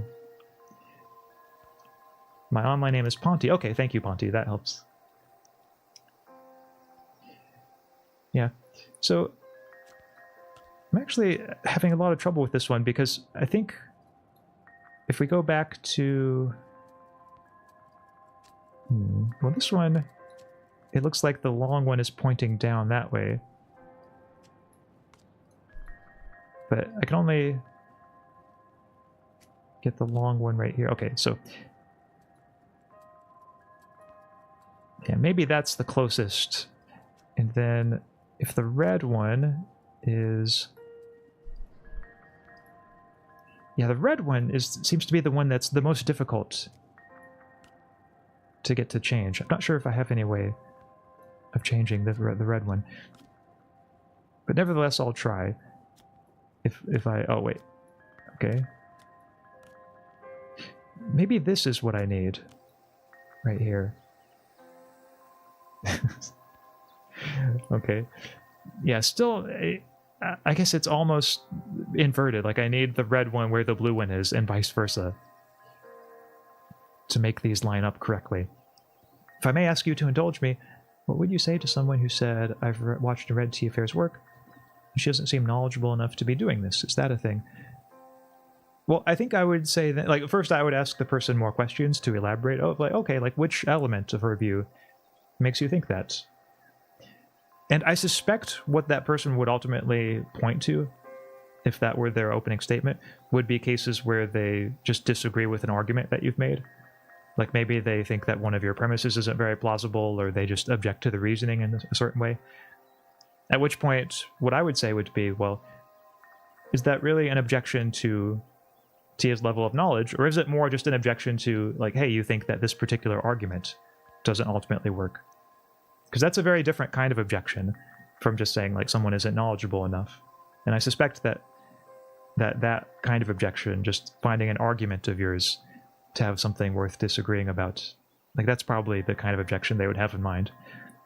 And that's the kind of objection that philosophers have to each other's work all the time, even when they recognize that they are all very intelligent, very educated parties to the discussion. So I guess that would be my strategy there, is trying to help the person see, like, that maybe their objection is not to anything having to do with a level of knowledge, but more of just differing views on, like, which arguments ultimately work. I think the continental analytic debate is mostly just inter-school beef that limits the thinking abilities of a lot of students. So, like, not having a stake in this beef is good. Yeah, I do like to think that there are things we can learn from philosophers on both sides of that division. And so it sounds like you're able to work across that divide pretty well, Bello. Which is really good. Unfortunately, I used to have someone in our community who's kind of insufferable about said beef, so I can believe that. Yeah, so speaking of insecurity, chat, yeah, the thing that I'm insecure about right now is not being able to find a solution to this puzzle. Because if I put the star there, that's where the long hand gets closest to being where it needs to be. But I need this one to point in a different direction. The thing is, there doesn't seem to be anything else clickable on this bottom panel. So I might very well be stuck with it in this position. Yeah, nothing seems to change the red one there. Oh wait, we're still on the clock. Yes, yes, we are. As embarrassed as I am to say it, we are still on the clock puzzle. I'm not even sure if this is the correct hint, but just given where this page shows the clock being, I think that this is where we need to get the hands of the clock. So the red one pointing around 7 or so, and the blue one pointing around 20 or so. And the blue one I currently have in the right position, but I think the red one seems just a little bit off somehow. I'm late to the party, but I'm doing a minor in political science now. Oh, nice. And yeah, my interest in philosophy was very much on the theory of philosophy and how that applied to the frameworks and mindsets. That's cool that you're doing a minor in political science. I did not know that, TP Ninja. It's okay, X, this looks like a really tough game. Oh, well, thank you for the understanding. Yeah, it is pretty tough. Tougher than I would have thought. So that was the original clock. Or maybe I need to be going more on this particular clue. So we have... Oh, I guess this particular clue just tells us that the blue one follows the star, which we already know. So yeah, the blue one follows the star. But, like, how do we get the red one? That's the main difficulty with this particular one.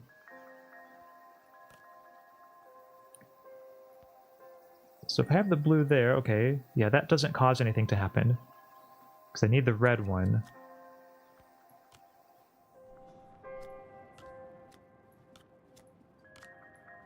And yeah, no matter which tile I have the red one on, nothing changes that way. Let's see, could this... No?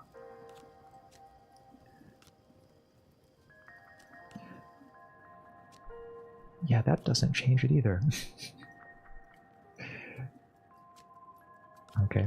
Yeah, I keep thinking maybe I can fit the moon there into something different. Yeah, the young man... Okay, he's just taking a nap. There's nothing that he can do. Looks like all the action in this one is over on this side. Wait, so the shorthand needs to change. That's a pump. Is there anything you could do with the pump to change the gauge? Well, I was trying earlier, but unfortunately, it looks like there's not. Like normally in this game, if you just wait a few seconds on a page, it'll start pinging areas that you can click on. But for this one, yeah, see, the only thing that pings is just the clock area itself. Like even when I try to click up near the top, just this happens. And then, yeah, nothing else up there seems interactable. So I think that is a really good thought, Velo, but unfortunately, looks like there's not any easy way to change it there. Yeah, there is a fair amount of abstraction in this game, yeah, as you say, TP Ninja. We'll say, because the continental analytic beef runs deep in more institutional settings like journals and conferences, I do feel like an outsider, not as well read in either as I need to be. Yeah, I can understand that if you're trying to learn about both traditions, I can see how that certainly makes it more difficult to be as read in either one as someone who just focuses on one tradition. So in a way, like, you know, kudos for taking on that extra challenge. I do like to think that that is one thing that will help your philosophical development in the end. Being willing to do that. Oh, look, now it's pointing all the way to the right. That's kind of unexpected.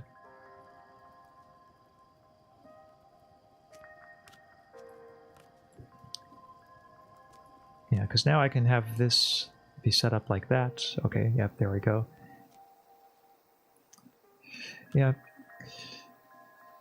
So you would say philosophical objections should focus on the quality of a person's arguments and their underlying knowledge is neither here nor there.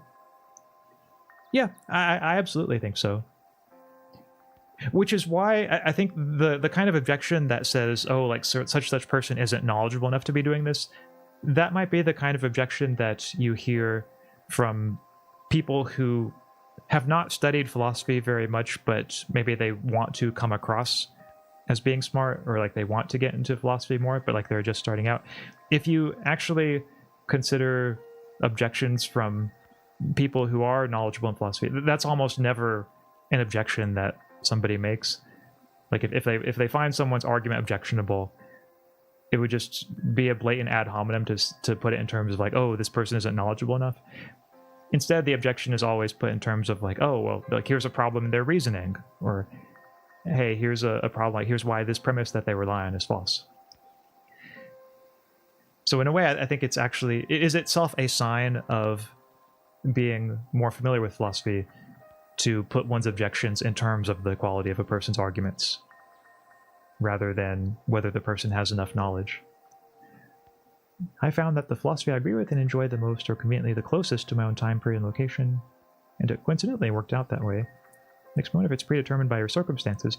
Yeah, I've sometimes wondered that too, Ponty, because I myself tend to prefer reading contemporary philosophy over more historical sources. I've just always been more interested in sort of the contemporary stuff. So, yeah, I don't know, maybe that's just because this is the era I'm born in, and you know, it's a more familiar style to read stuff that is written in the contemporary age. I do think it's important to engage with historical sources at some points, but yeah, for the most part, I tend to prefer contemporary myself as well.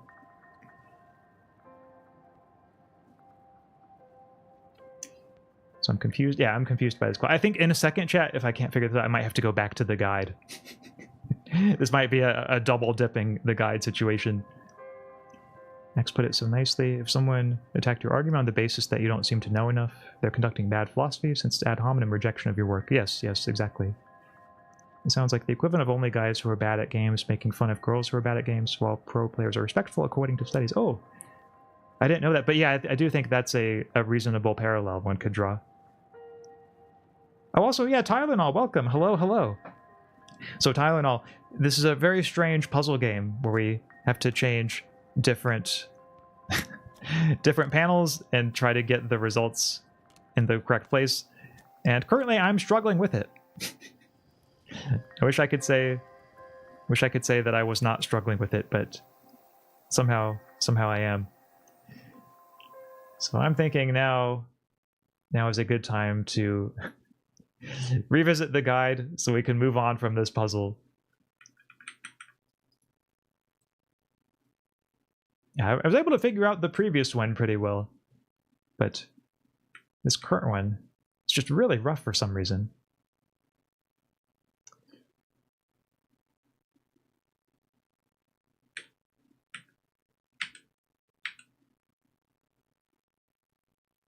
Oh, wait, chat. Okay, I see what it is now. There's something that I missed. There's an arrow that I missed. See this one on the bottom right? Well, actually, you can't see it because my model's blocking it. But you can actually move to the right here. And this fire, okay. Now that we have this fire, this is going to make things a lot easier.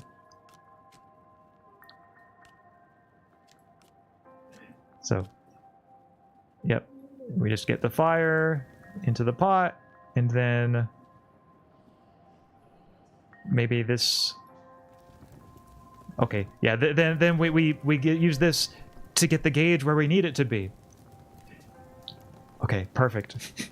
That was the one thing I was missing, chat, is just that I was able to scroll on that one picture. So I guess without being able to scroll, there's no way to solve this puzzle, but now that we have that part of it, this next part of it should be not too difficult. So now that's right there. And then, okay, good. So now this is right here. And, okay, oh, looks like he's gone now. Okay, I think right, I need to just change the position of the blue just slightly. So now I go back to the star. I need to put the star right here. Yep. Oh, wait, no. Okay, there we go. So now I think we are where we need to be, chat. Okay, yeah, good. Now he's looking at the star. That's right, yeah, the pressure gauge is where it was the philosopher stuck in puzzle game. It was a matter of perspective. And now that we have the star there, chat, I bet this is where... Yep. Now we've set the light for the moth. And now the moth is free, and we have the symbol that we need, the yellow symbol, is now here. Oh, this looks cool. Oh, it is. Also, hello, Chels. Welcome. I'm not sure I've seen you in the stream before, but my name is Axaeon. I'm a philosopher VTuber from beyond the stars and emptiness. And I enjoy making philosophical content, exploring the wonders of philosophy, and also occasionally struggling through puzzle games, as you see here. So I'm feeling pretty good right now that we were able to get the solution to that last puzzle. Although it was certainly a struggle for a lot of it. Ooh, so now that the moon is lit up there, I wonder, is there anything here we can interact with? Okay, maybe not. But we can... Oh! We can scroll here. And then... Maybe this is where we need to go next, is somehow link these two scenes up. Because these two do look very similar.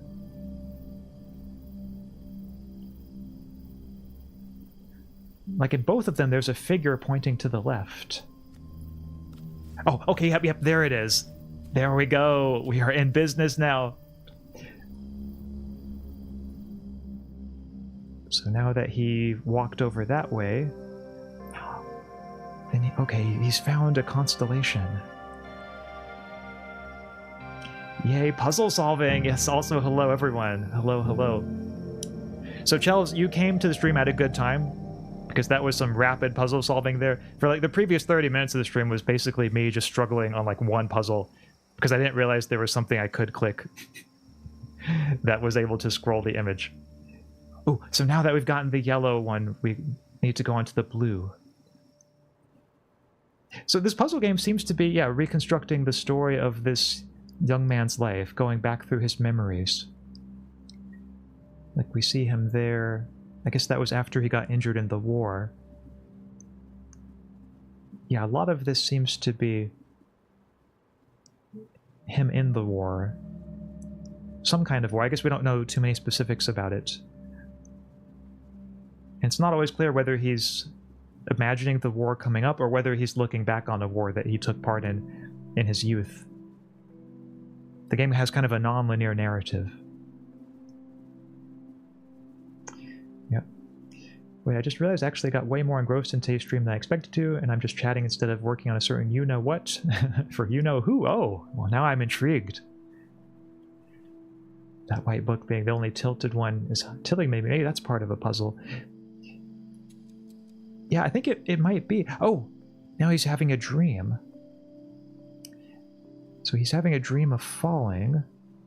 Oh, could this be it?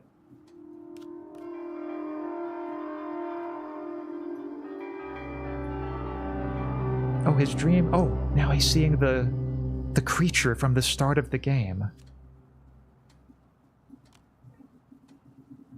This is him at a different time. He's looking out into the city. Okay, wow, so many panels now. I'm going to try to keep all these straight, chat. It's going to be a little tough to keep track of them.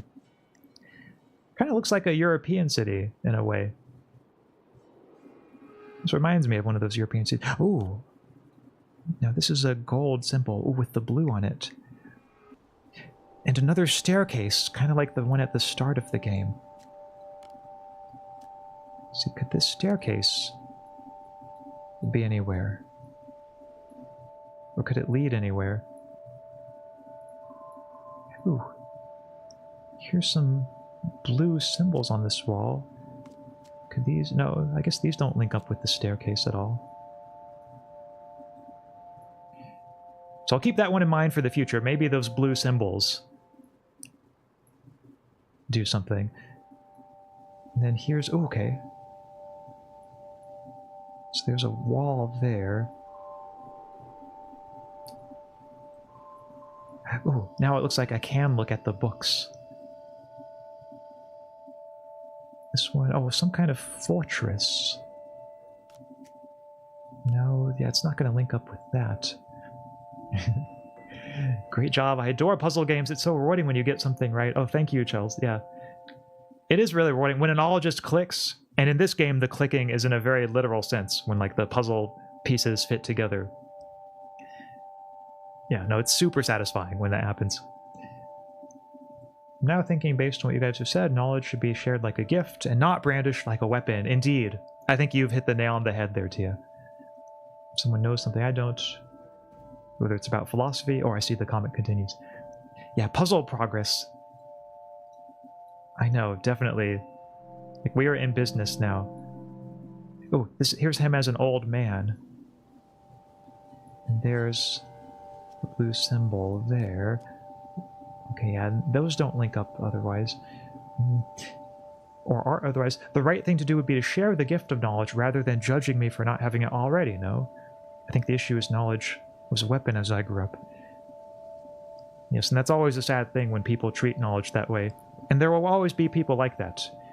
People who use whatever resources available to them, whether it's their physicality or their knowledge, to bully others. Whereas there will be other people who use whatever resources they have to try to build others up.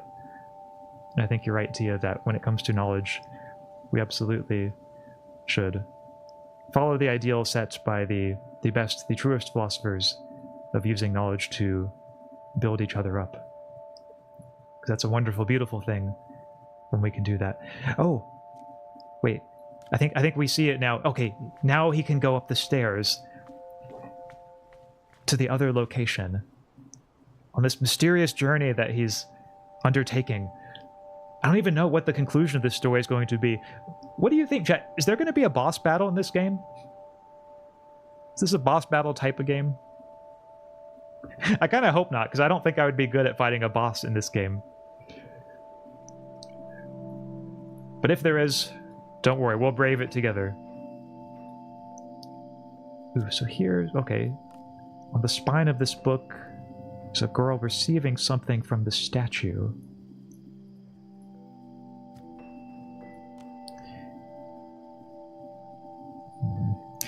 Like a potluck where it's not about what someone is missing that you can fill, but about what everyone can bring to the table. Yeah, I think so. And that's part of the reason why I make philosophy content. And I imagine this is true of Karis as well, and probably most content creators, and probably also including you, Tia, and because I don't want to speak for anyone else, but this is one of those areas where it seems safe to do so. It's just that there's a certain joy in getting to share with others. what you have, whether it's knowledge or anything else. And the way I like to look at it, in my own case, is that... Oh! There's the creature again. And now it's night there. So now he's... Okay, in this mysterious place. I wonder if we bring him back here... Okay, we can't bring him back there. But there's a tree. No, it's not going to fit. Or maybe it will, if we explore the trees enough. Ooh. Okay, we're rolling now, chat. So we've got a wagon there that's going to, okay, roll across the ground. So I keep thinking this book spine is going to have something that I can use.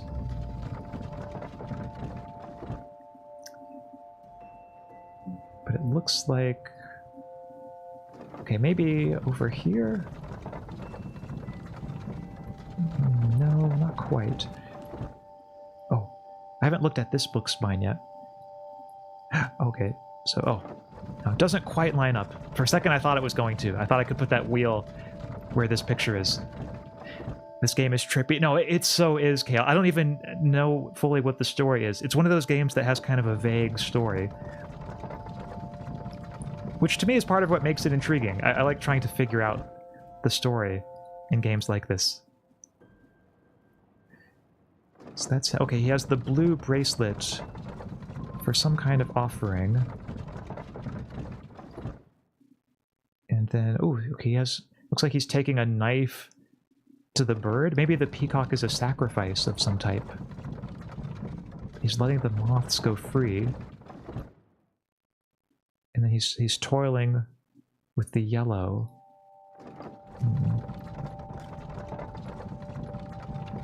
Okay, I think I need to find something where that wheel from the top right is going to fit inside. But none of these others seem like they have any empty spaces. And there's nothing else clickable in this one.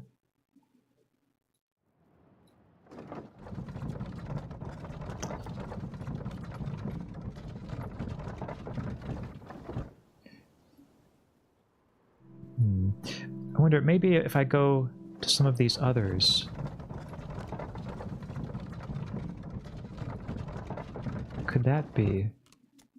No? Okay. I was thinking I might be able to put the blue image of him with the bird where that wall is, the wall with the hole in it. But it's looking like, yeah, this one's going to be another one of those tricky puzzles. Strap in, chat, because we might be on this one for a while.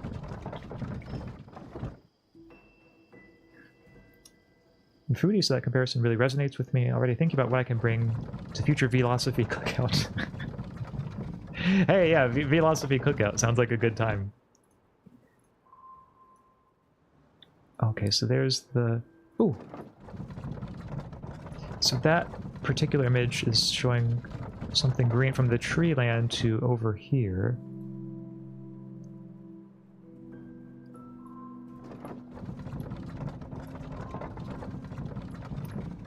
And we see, okay, 4 flowers written there. On this bottom left one we have 3 books. 3 books. Okay, and we know those don't fit together.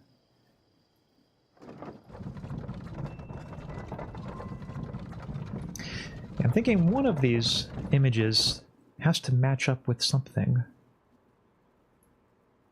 So first he goes to this image.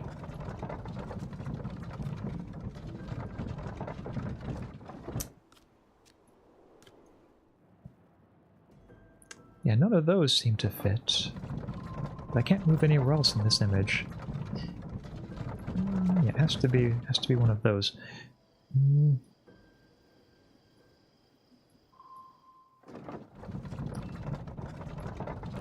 Okay, yeah. Even though the castle looks kind of similar to the top left image, I guess those are not the same. They don't quite go together.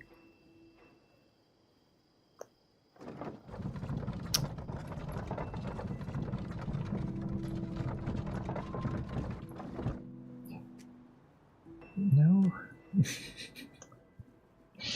Yeah, this is a tough one. Another tough puzzle. Maybe the hole in the wall with the top one with the cup. Okay, so the one with the hole in the wall, let's see here, is, I guess, could it be this one right here? Oh, no, not quite. So I know I've probably changed some around since you left your comment, Kale. The one with the hole in the wall and then the top one with the cup. But let me see if I can find what you were saying there. So, yeah, the top one, the one with the cup would be... Oh yeah, I guess this is the one with the hole in the wall.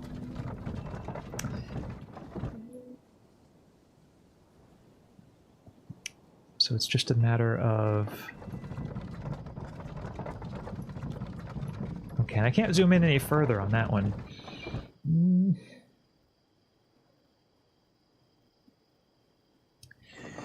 It says, knowledge is constantly wielded as a weapon, honestly. Like, on one hand, I understand since it brings a form of self-worth and value, especially in a work context. But intentionally withholding information to let someone fall down and refuse to teach even a willing learner to upkeep your own value, it's a complicated topic. And yeah, that's a shameful thing whenever anyone acts in that way. But one thing I like about this chat is that I think we're such a nice bunch that we all seem like the kind of people who would share knowledge with others. I can confidently, unconfident say I've read no books in philosophy. That shall be my defense. Well, oh, and I see that was maybe in response to Tia's. So if anyone ever bullies me for not reading X, I can just bully them back saying, well, they haven't read the Brothers Karamazov, loser. You could say that. And it would be accurate, at least in my case. Yeah, that's another one of those books I need to read at some point.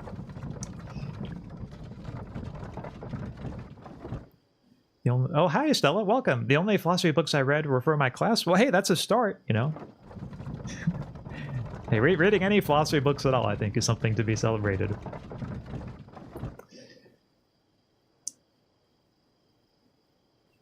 Yeah, I think also I've heard about that about the Brothers Karamazov is the book that changes you, so maybe I will read it someday.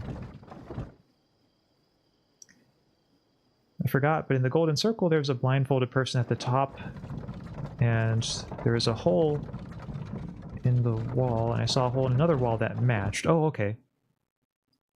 Yeah, that could be it. Because I think the one with the hole in the wall that I think of when I first hear that phrase is like this one right here, because there's like a big hole in that wall. But I don't know if that's the one that you had in mind.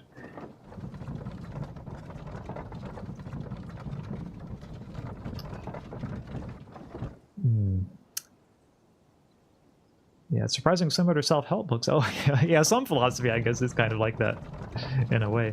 Like, my fave was about not fearing death. Ooh. Sounds like maybe it was Epicurus that you might have been reading. Or perhaps some other philosophers in that vein, like Shelley Kagan and so on. Yeah, certainly some philosophy proposes that we should not fear death. And I know that that's a certain kind of philosophy that some people have found comforting. So yeah, just to kind of recap, it looks like this... Oh, I can zoom out on... For a second I thought I wasn't going to be able to zoom out on the wagon wheel one, but it looks like I can.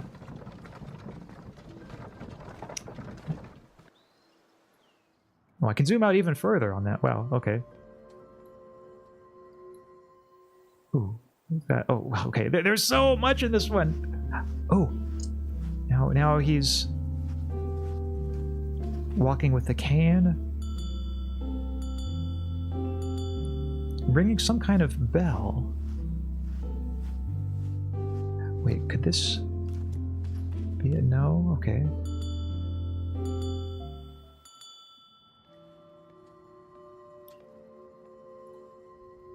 So now we have a mountain. Ooh. Now he's going up the stairs. You know, this kind of reminds me, chat, of the stairs in this part. But I guess they might not link up exactly.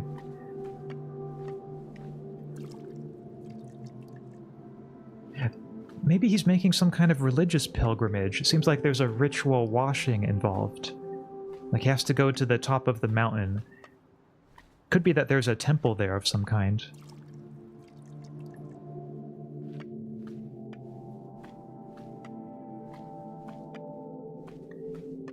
My favorite self-help book, The Stranger. Oh, going into Camus here, huh? Well, that's literally how I got into philosophy. Okay, cool. I didn't know that.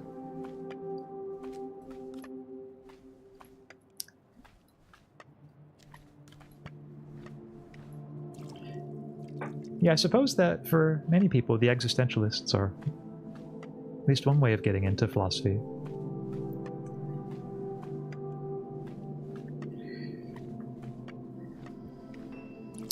So I might zoom out here and then...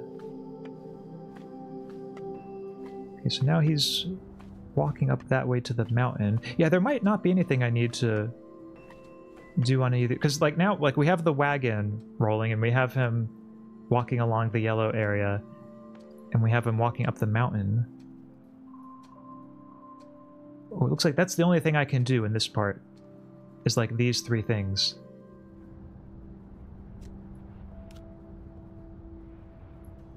Okay. So, yeah, I don't know if there's anything further there. Or like which of these link up with that. Because the colors on that bottom left one right now are kind of like gray and blue. And let's see on this one. Well, on the top left one, okay, he's looking to the right. And I think on one of these, yeah, like the yellow one down here, he was looking to the right. So maybe I can link those up. Let's see if I... Oh, no, they don't quite match. I was thinking these might be able to match in some way. Well, it was a worthy try, but did not quite work out in the end. That's okay, though. So now he has the wagon there. Yeah, this one's going to be so satisfying when it clicks. So far, though, hasn't quite clicked.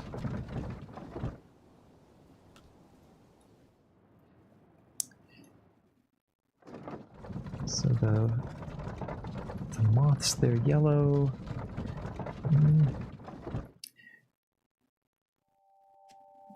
I mean, this one does kind of look like what he's doing in the one that we just saw. Like when we... Oh, well, I guess we have to zoom out a little bit further. Yeah, if we zoom out this way and then go to the yellow one. See, like, here's a bell. Like, this yellow one seems to be zooming in on a bell.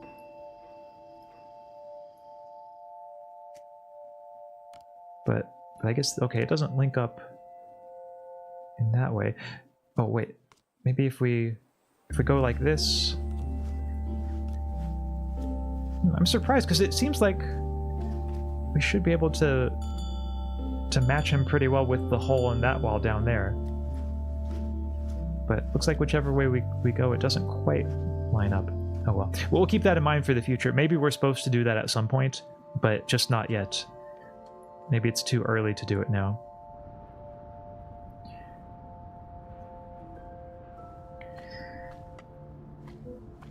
Wait, no, I think I discussed this on stream once, and it turned out that Camus is a common gateway to philosophy for a lot of edgy teens. Yeah, I think you're right. I think he is. Which I'm sure he'd be delighted to know. And like, I would be delighted to know, too, if a lot of edgy teens were finding their way into philosophy from reading my work. I'd be really flattered. So I like to think that he would be flattered by that, too. Wonder why Camus appeals to you? Make us kind of hip and stylish himself. Ooh, yeah, that's probably part of it. And as you say, Bello, yeah, very accessible too. And yeah, translate into many languages.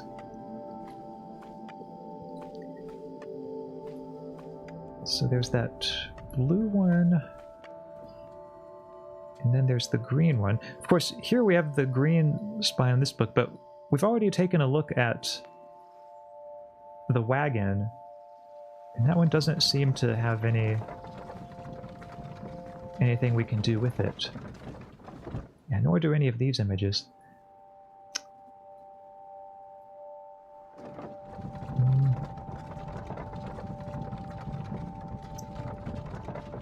Or actually, wait, since this boy's carrying a bowl, I wonder, maybe if we go back to the part of him doing like the ritual washing, maybe he'll like pour water in the bowl if we put it above. I'll have to be heading off now. Gambare X. Okay, thanks TP Ninja. Yes, I will need all the good luck. All the good luck that anyone can summon for this one. So thank you for stopping by.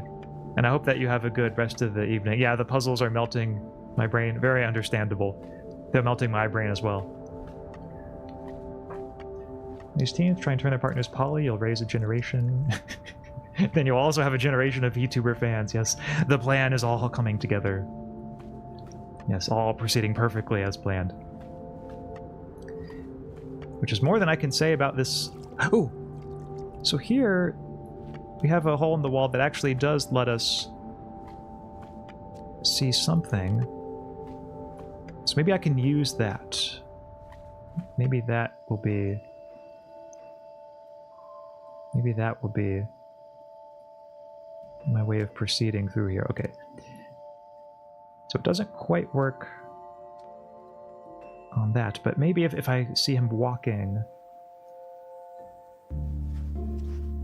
No, okay. Dang, I was hoping that one might link up with it. So I just need to find something that fits roughly in that area of the page. I mean, I guess the wagon wheel kind of does.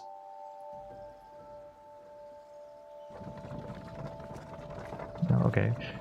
Maybe if I zoom in a little bit more. Oh no, still not quite. Okay, but it was worth a try. So maybe something over here. Could it be? No. I see this blue symbol coming up a whole bunch. Oh wait, maybe... I go right there. No, still not quite. Yeah, the puzzles, they very much are melting my brain too. So you're not... If any of you are feeling this way right now about this puzzle, know that you're not the only ones. It is very possible that I shall have to consult our good friend the guide once more.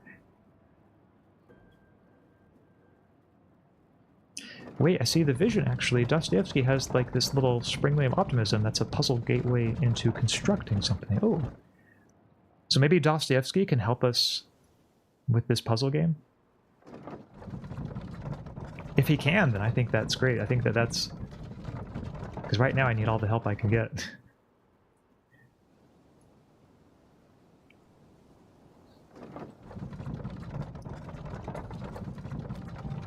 Okay, yeah, it doesn't fit in there.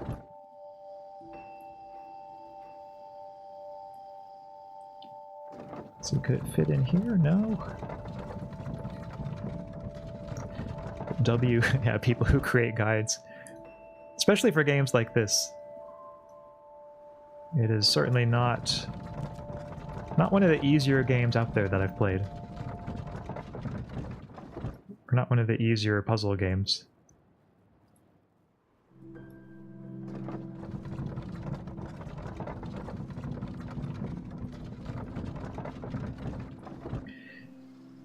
So I see, like, on the bottom left, he's holding that blue bracelet, which makes me think...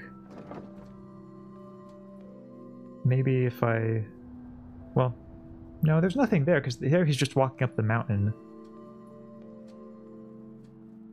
But, yeah, it's also, like, the only thing that's clickable up here is this part.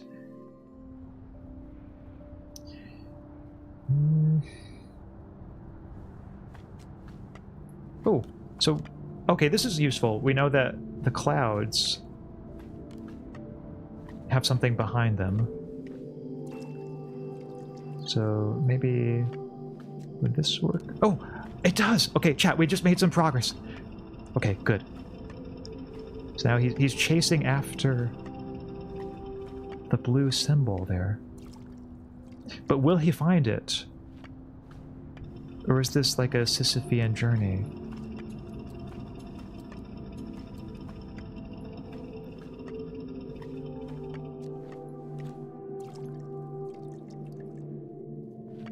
Okay. So we can't quite move that one. Let's see. I feel like there's still something else we have to put... We have to put behind it there, though. No? Okay.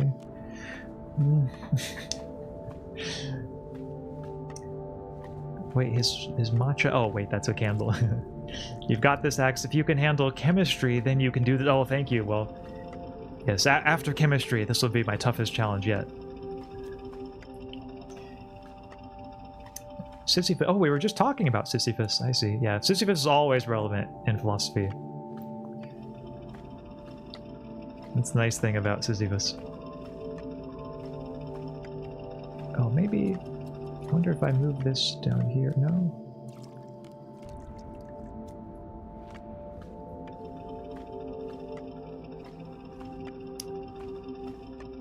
Yeah, it's tough because like whenever I move anything over it like that, it doesn't work, but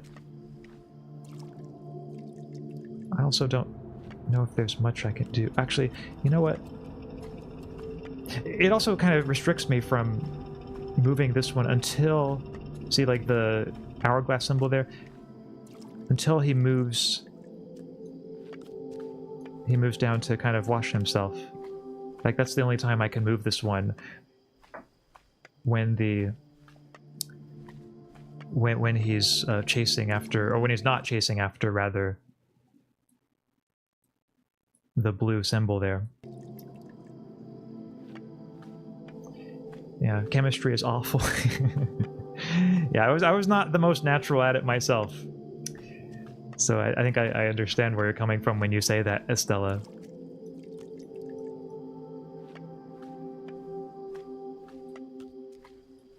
So, if he's chasing after it that way, then... I was kind of hoping the stairs might link up, and then, like, he keeps walking up the stairs, but it looks like they're not exactly going to do that.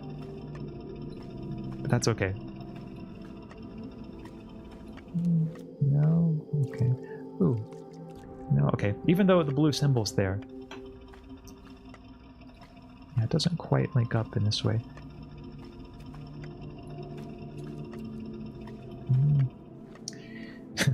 The pursuit of blue. That's what this game has been all about all along.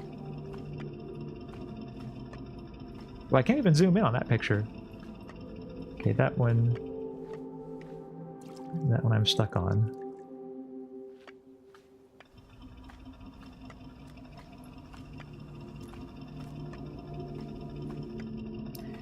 So here he's giving some kind of offering to that statue of the horse. My guess is you probably have to find him a destination to end his Sisyphean push. I mean, that's what it looks like. The challenge is just seeing if there's any place where the stairs will kind of link up with his journey, you know?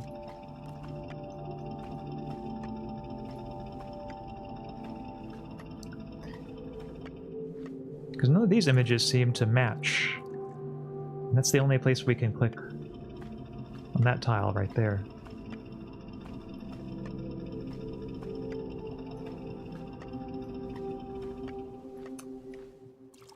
Yeah, I don't think I'm missing any of the places where we can click. Seems like... Yeah, we can't go left or right on this one. We can only go back and forth. And... yeah. Okay, chat, it's time. The time has come to consult the guide once more. If this is the last time I have to consult the guide, maybe it won't be quite as embarrassing as it otherwise would. Maybe this will be the last time. I say that even though knowing it's probably not going to be the last time.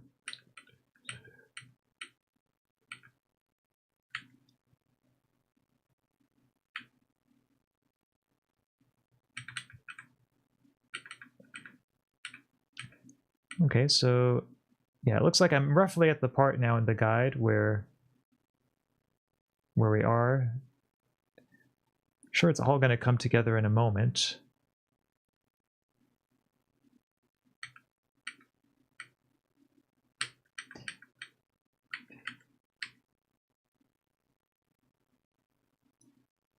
Oh, wait. Okay, I think I see. Okay, I think I'm starting to see it, chat. The way consulting guide just solves the absurd. This could be a religion. Yeah, like in the context of this game, the guide is basically the god. So it's looking like I need to go back to that castle area. Like, I think the problem is I was thinking that the blue would be like the solution to it, but it looks like it's not, or at least it's not right now. I think the blue might come in handy later. But see, right now, if we have the castle linking up, then all we need to do for this part is go out this way, and then back here. See, make it all yellow at first. And, oh, wait. Sorry, wrong button. Here we go. See, this part we saw him walking. And I think this is supposed to match up at some point. Yep, there we go. Now it does, okay. Okay, yep, now we've got it, We've just completed a revolution in our wheel here.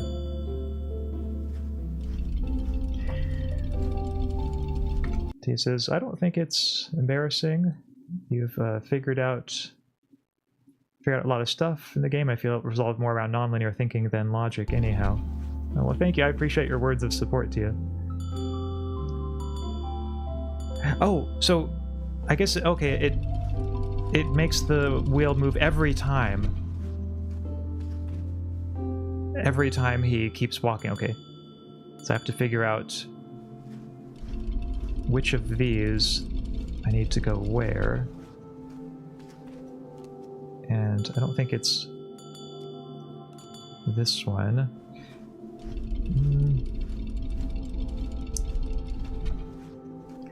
This game is so confusing. It's a miracle you're even still going. Thanks, yeah. Yeah, it's not the easiest puzzle game. But I like it, I like the challenge that it provides. This game is very nice. Yeah, I mean, kudos to the developers for making something so creative in this way. Wait, do you think if that one panel with the staircase you were trying to fit fits if it's upside down?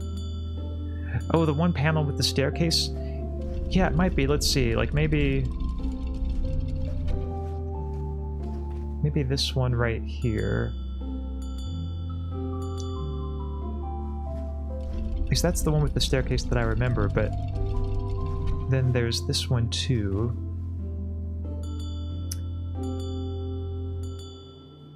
Yeah, I'm not sure if I see any of these linking up pretty naturally. Maybe this one does. No? Okay. I guess not.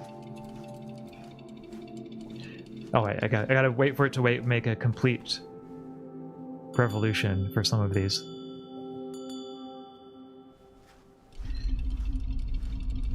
It's very pretty. Yeah, it does have a strong art direction, this game. Oh, I guess I can't. For some reason I thought that hole in the wall was going to be something I could put things behind, but it looks like I won't be able to do that.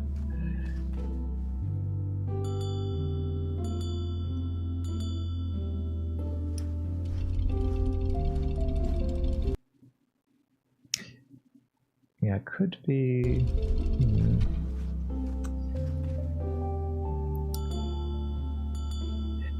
It's interesting because like the puzzle seems to have almost like just gained an additional layer of complexity from... In fact, maybe if I just like pause on one of these and then kind of wait a bit. Because now that we have this one, maybe we can kind of play with that. At least that's what I'm hoping.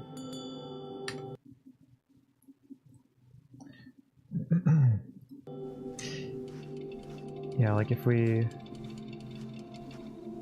Okay, we can't quite move that right there.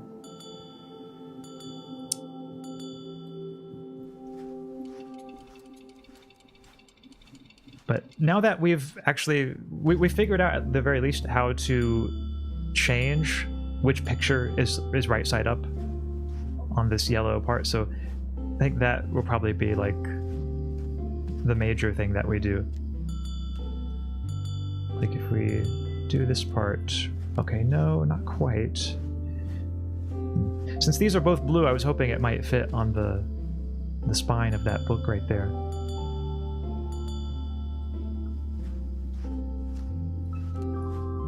And yeah, I don't think, yeah, this one's won't either. Maybe you have to wait for the door to hole in the wall to rotate so it will fit. Okay, which door though? Oh, like this one right here?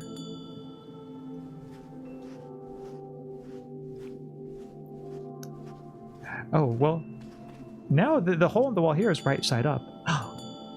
Ooh, I think you might be right. Because now that, like, it does seem like that fits pretty well.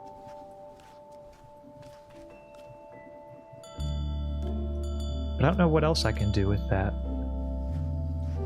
Like if I bring this over, yeah, okay, it still is not quite aligned. But it seems close, like it's getting closer.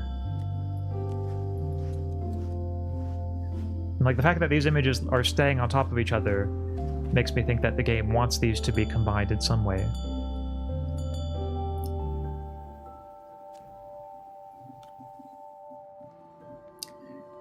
Yeah, like maybe... if I go back to this part where he's walking up the stairs... No, I guess that's not going to be it.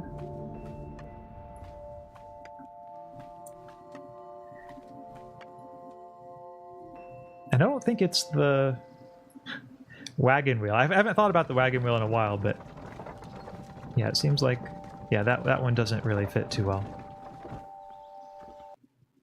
Okay, yeah, back to the guide it is.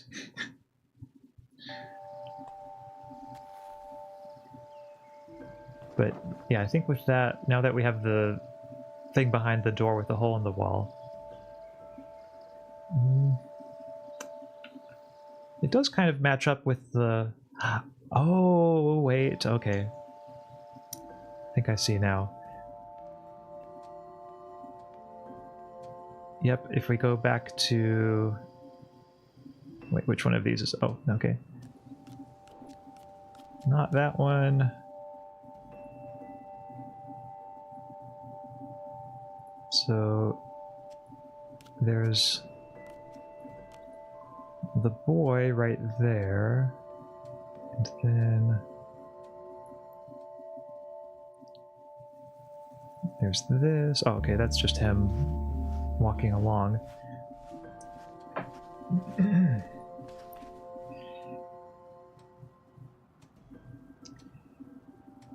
Yeah, I know there's a way for us to get the hole in the wall to match up.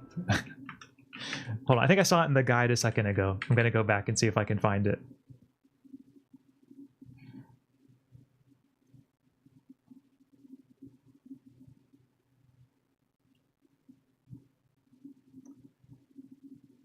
Okay, right, yeah, we get the hole in the wall to match up.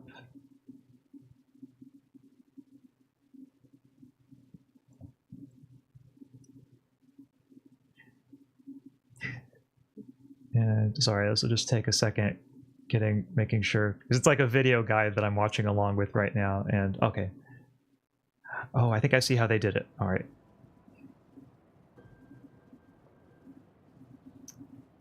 Yep, just have to look at this one right here, and then these, I think, match up. Okay, yep, they match up like this. There we go.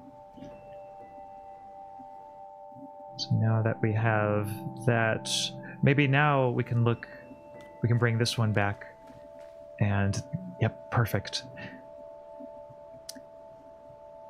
I guess this is his younger self walking into the door of his memories. Oh, I wasn't expecting him to just stop there, though. I was thinking he might, like, keep walking.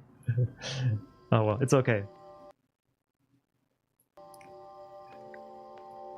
So I have to go somewhere else after this. Yeah, but where though? Could it be back to the Blue Mountain where he's...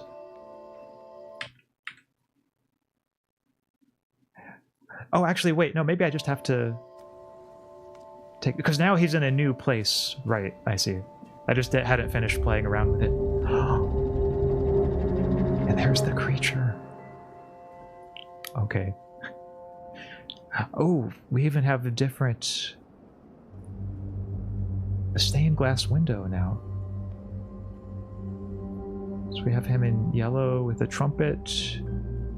2 angel-like figures. 1 angel-like figure. Oh, and then the 2 figures again. Wow, this is so trippy.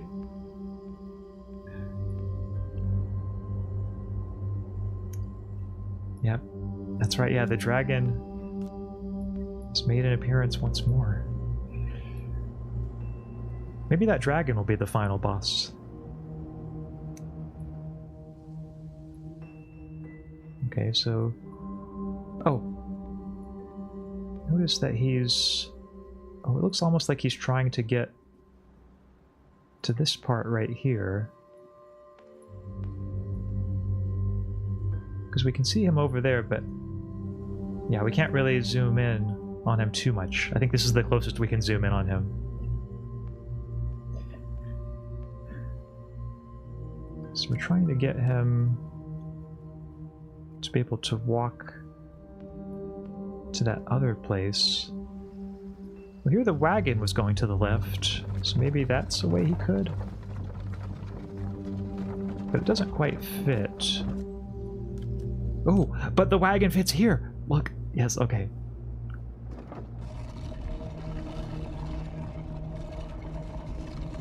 So we found out how to get this part to change. Yep. So now the 2 angels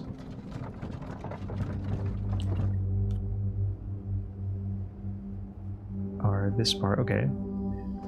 I guess to fill out this part, we have to put the blue symbol there because she's holding the blue flower next to it.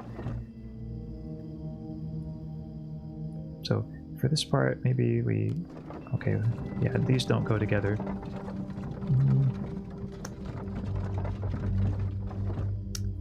Yeah, let's see, what could those blue angels need? Or the angels carrying the blue symbol. Remember when you were trying to center the lantern? I forgot to comment on it then, but it's interesting how sometimes having preconceived explanations can actually hinder rather than help you. Yeah, I know, like, in a game like this, once you start thinking in terms of like, oh, it has to be this way, then sometimes that can set you up barking on the wrong tree. Or barking up the wrong tree. Yeah, it is funny how that often happens.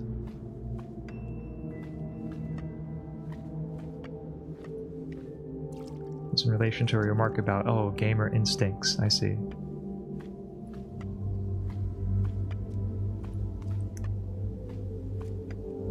So, okay, yeah, we still have this part with the clouds, but I guess we know what we need to put there. It has to be the blue symbol eventually. Yeah, not sure what we need to do after this point, though.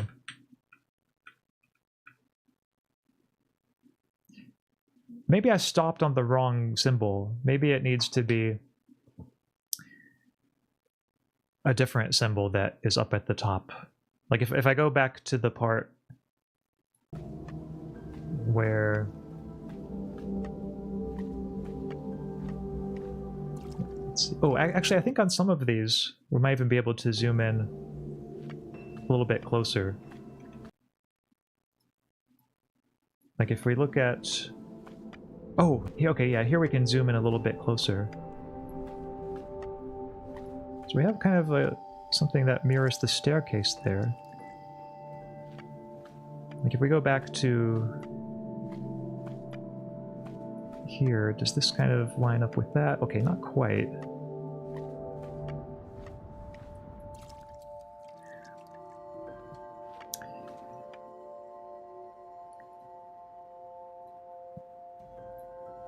Because if we could make that line up, then maybe... Oh, yeah. Maybe... Well, wait, why is he not doing it? Okay, there we go. Oh. Except... It needs to be upside down. Okay. Sorry, little boy. Okay. I think now we know what to do, though, now, chat. Okay. So, just have to get it to where... Wait, how did I get that purple thing again? Sorry, I forgot already. Purple thing rolling. Okay, no, it wasn't through here. Was it through this part? Oh, no, that's just him. Him doing this. Oh, was it through the wagon wheel, maybe? Oh, yeah, that's right, okay. Was through the wagon wheel. So the two angels with the blue symbol, that needs to be at the bottom.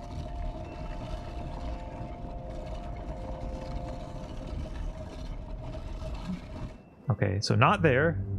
We need... need to wait. I think maybe one more rotation of it.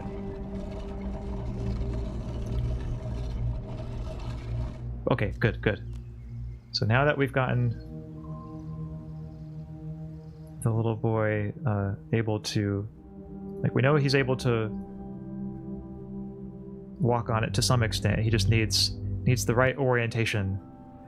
Okay, so good. Now this is going to help him out. Okay, good, good. Phew. So now we do it like this, and okay, good. He's in the other part of the painting now. And there's the creature. Okay. Nice, nice. Ooh, so he's gonna walk down the steps. I'm thinking probably for... Oh, look! Now the angel's all old. I guess time has passed.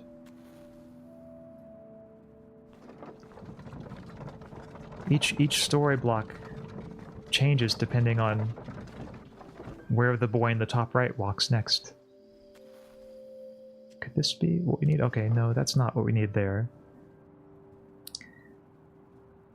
Yeah, I'd probably struggle a lot with this game, as I've noticed I tend to get, like, problem-solving tunnel vision. It happens all too easily. You're doing great in all honesty. Oh, thank you, yeah. I think, well, you're making progress bit by bit. I guess that's all we can hope for when it comes to a game like this. So, if I need him to get those stairs... Okay, so there's that, and then, okay, they're sacrificing some animals there. Ooh, here's something. Okay, the staircase is complete. I just have to put it in the right orientation. So this one needs to be up at the top.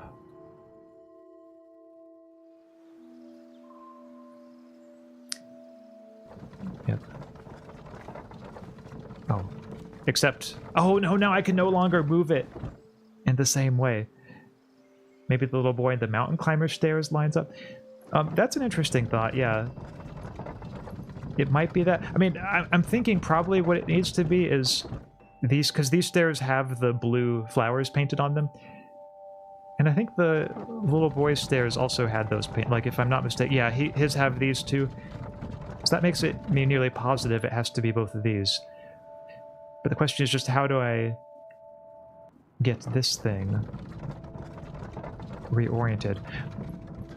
I guess maybe I could put this in... Actually, maybe right here. Okay, here we go. Here we go. Nice. So I was thinking that was going to do something. Because so clearly, like, that's where it needs to be. But, yeah, nothing happened. Don't you just hate it when that happens, chat? When it's a little anticlimactic in that way? I think I'm going to get a drink of water, in fact. Yeah, that calls for a drink of water. Hydration check, chat. Make sure you drink some water too at this moment so that you stay hydrated.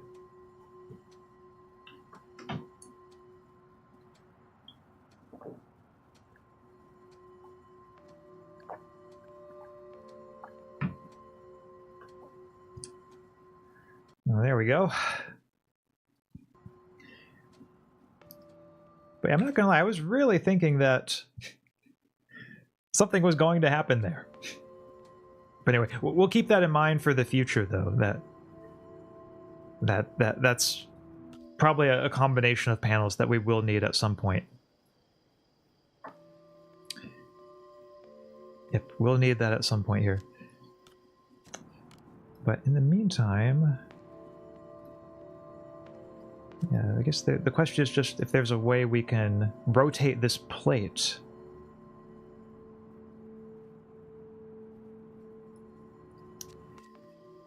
Maybe if we make the girl, like, rotate her flower in some way, would that do it? Because, like, I can zoom out when it's like this, but then once I put them together, the game no longer lets me zoom out on them. Which makes me think maybe I need to do something over here.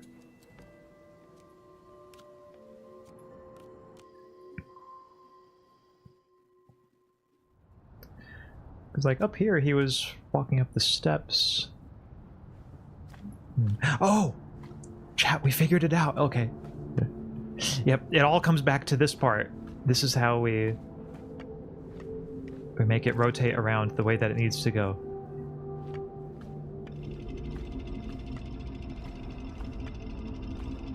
So I don't know if we'll need one rotation or two.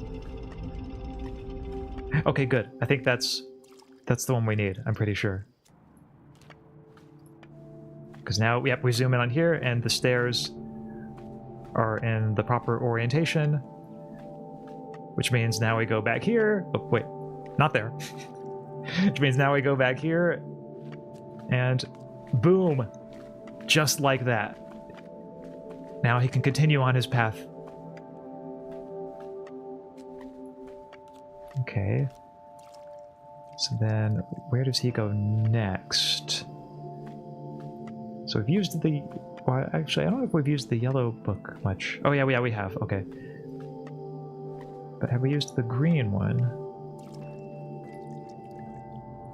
So I guess we're probably not going to need him walking up the mountain anymore.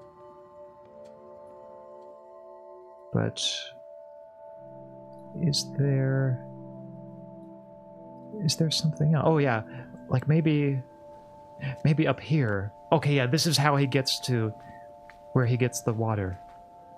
Or where he gets the blue thing. I can't quite tell what it is. Some kind of ball, perhaps?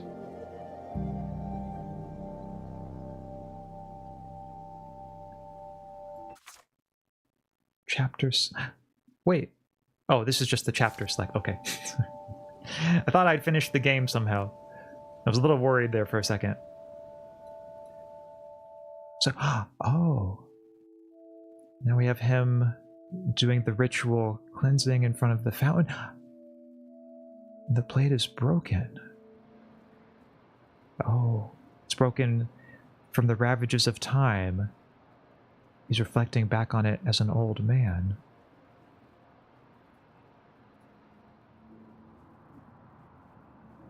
I went to get a box lunch. Did he get up the stairs? Yep, we did. We made it to the fountain area, and now he's looking back on his life as an old man. And is he going to meet himself as an old man when he's a little boy?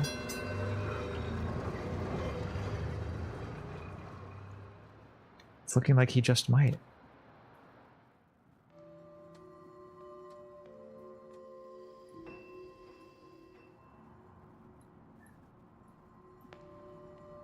Oh.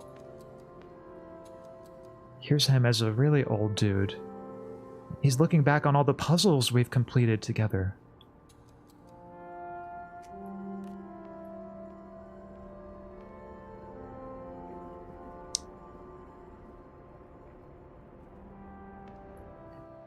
So, okay. Oh! He has one final symbol to collect. And it looks like maybe it's right here. So there's the purple line, 3 stops. Okay, he needs to go through 3 stops to the left on the purple line, it looks like.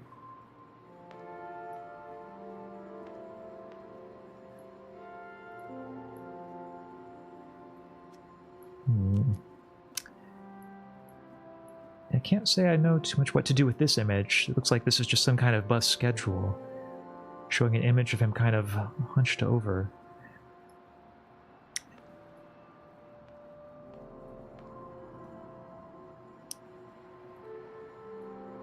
Okay, and then that's the only one that I have there. Yeah, it looks like I need to play with this part a little bit more. Oh! The bottom left one. Now he's dreaming of himself falling again. Intriguing image for a calendar. Kind of spooky in a way. Makes me feel like it would be a good image for a Halloween calendar down there. Yeah, let's take this ring. Oh yeah, could this...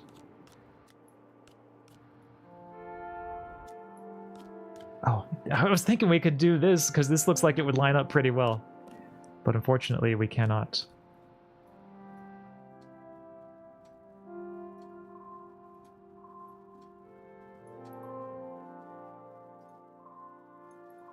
Interesting that he's dreaming of himself falling. I wonder if that speaks to maybe a certain danger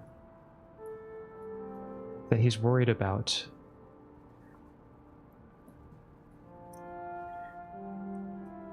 And it looks like I can't zoom in any further on the image of him as an old man. Oh wait, maybe this is... Okay, now I was thinking I could do the ring over that part, but looks like I can't.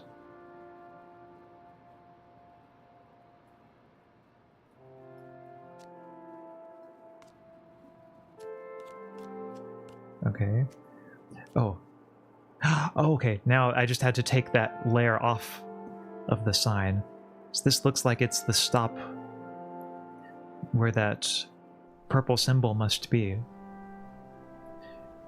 Yep, here's the door where it is. And there's a broken plate with those purple symbols on it. Oh, here's a little coin that I've made of him. Okay. So this might come in handy later.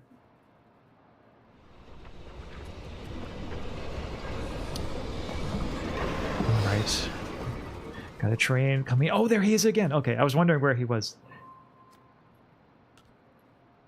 Oh, he needs a fare. The bus fare chat. What do you think? Can we figure this one out? This is going to be the toughest puzzle in the game. I'm thinking we take this one right here and move it right here. But I don't know, chat. Is the game going to be that easy on us? I guess we'll find out. Cha-ching! Yes, it worked. I think that was the biggest brain moment of the entire game so far. Me when I came back from my honeymoon in Tokyo. Yeah, maybe this is kind of like looking back on a honeymoon in some ways. Oh, here we get to see the trolley, where the trolley is going. Oh, I hope the trolley doesn't become a runaway trolley and get to the point where it starts to run over some people. That would be a tragedy in a game like this, right? If this turns into the trolley problem.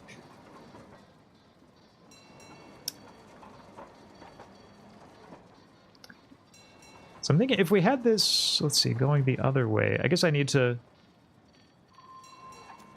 Can I change any of these around? Or maybe to change them around, I need to work with some of the other puzzles. Because there's a ladder right there. Then, oh, okay, there's the creature. The W... W for the metro system, right. Okay, I'm thinking I probably this one on the bottom I need to keep where it is for right now. And then... Oh, there's the key. This one has, looks like, okay, scissors and thread.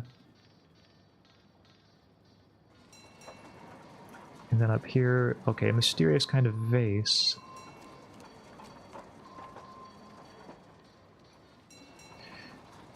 Almost like a broken glass on top of that image.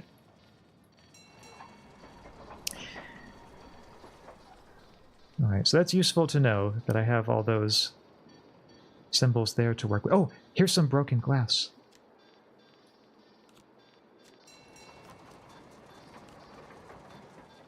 Oh, wait, I think, okay, now they line up. Good. Okay, nice, nice. So now that we've lined it up there, it looks like we have the trolley on the track that it needs to go down, which is toward the purple symbol. So, okay, I was thinking we might be able to zoom out on this map, but it looks like I don't know if we can.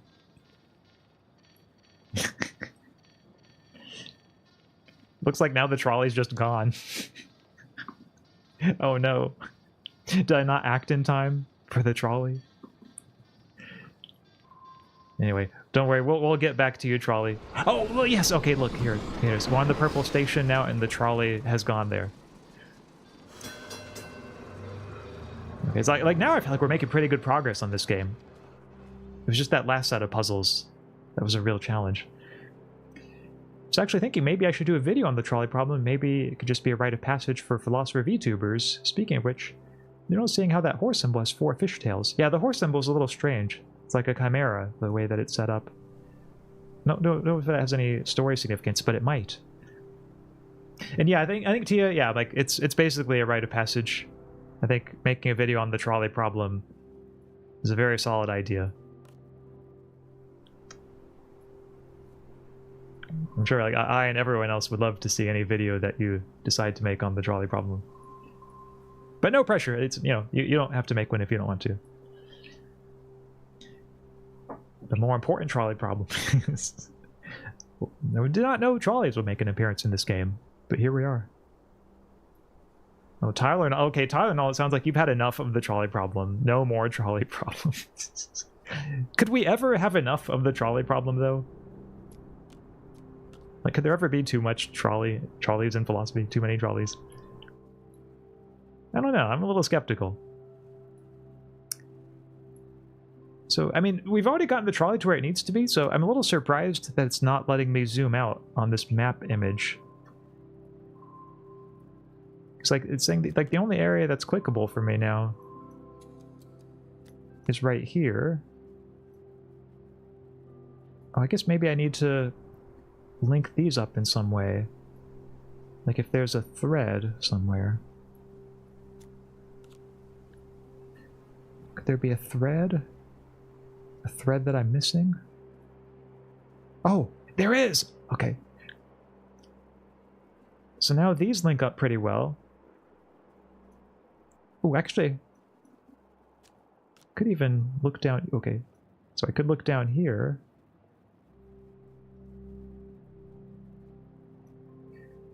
But I guess that doesn't really help me out.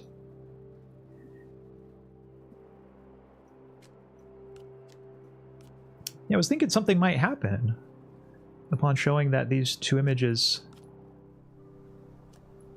go together this way. But I guess maybe nothing does. Or maybe it's something that I need a bit later. Maybe I just need to do a little bit more setup first.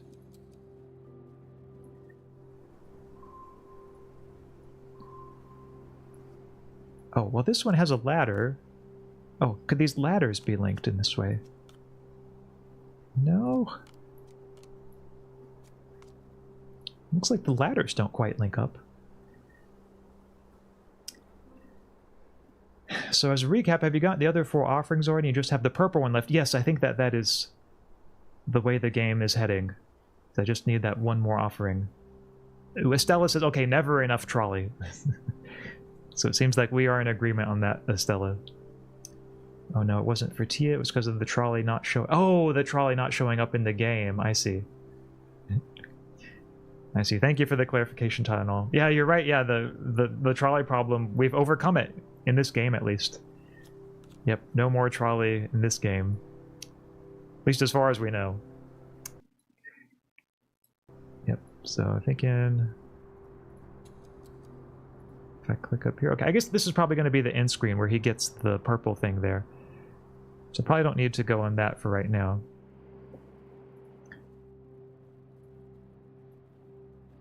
It's looking like, yeah, we have the yellow there. And... Oh, wait. Okay. Good. Now we can go over here, and we see... Okay, yep, the boy has progressed. We just had to get him caught up on where we were. And it looks like... Oh, he's thinking of a wall now, like an ancient city.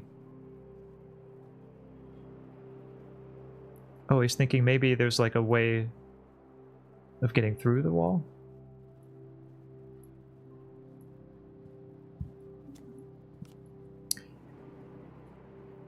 Because, I mean, he does have that wall in front of him.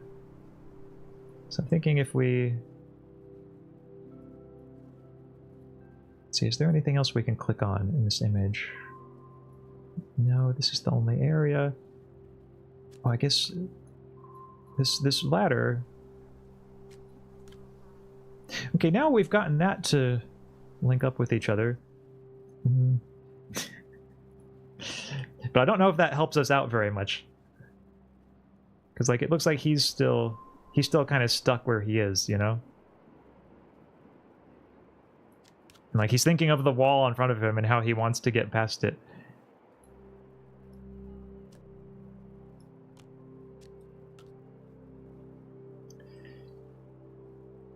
No one thinks about the poor passengers to be on the next stop who will be late to work. Oh. Yeah, no, we never think about them in the trolley problem. They are the neglected party. So that's very considerate of you, Bella, to be giving them some consideration. Thank you, I think I'd like to. I just realized you weren't there, but Karis met my Mane-chan last week and we watched his video together. She said she was taught the trolley problem as part of her business admin and marketing undergrad. So maybe there's some interesting overlap between marketing and ethics that's yet to be explored in YouTube format. I would not be surprised. You can apply ethics to just about anything, and I suppose marketing is the same way. So I'd imagine there probably is some overlap there. Hello, oh, Anna Castro, hi. Welcome to the stream. So you seem to be a new face around here. At least I don't recall seeing you before, so it's always nice to see new faces. I'm Axaeon, I'm a philosopher, VTuber from beyond the stars and emptiness. And I like both making philosophy content and sometimes struggling through puzzle games like this one. So good to see you here. Why is there no train on the tracks? Well, because we figured out the puzzle and got the trolley to arrive at the purple station. So that was where the trolley's final stop was, at least for our purposes. But right now we're trying to figure out how to get the little boy to where he needs to go. So we're still able to go to this green part right here. Oh, actually, I wonder... Okay, the trolley tracks don't quite link up perfectly that way. I was thinking they might.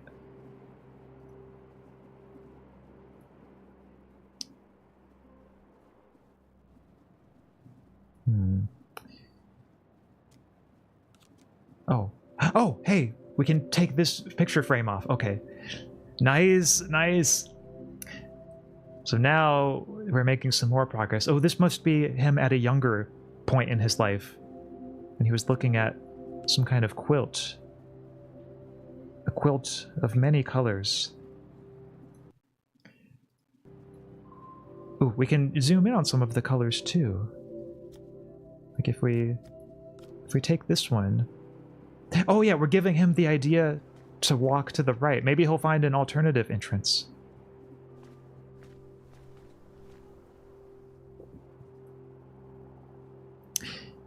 Oh. Okay, well I guess that worked out great, because now he's back in the same place. There must have been nothing over there. But at least now we know. Okay, so that blue one turns out not to be too useful for our purposes. Oh, wait, maybe if we use this one. Let's see. Can he climb over it?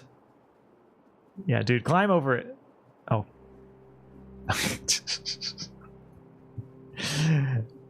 I like that we're giving him all these ideas and none of them are working. And it'll probably ping us in a second, but of these that we can click on... Okay, we can click on the blue one down there, the left one, and the upper... Okay, only the ones that point in certain directions. Well, might as well go with left, because we haven't tried that one yet. I don't know if he's going to have much success... success on this... Oh, wait. I gotta do this way. Okay. Wait, where did he go? Oh. Okay, now he's just back over there. Oh, wait, I see. I gotta give him the idea to go to the left, but I have to have this set up right first, so...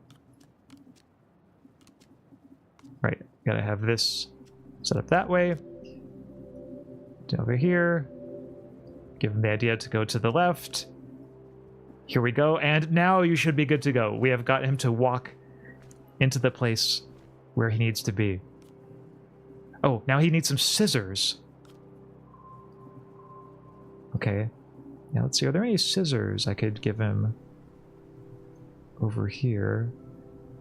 I don't know if there are any scissors over this way. I guess I'm gonna have to do the same thing we did before.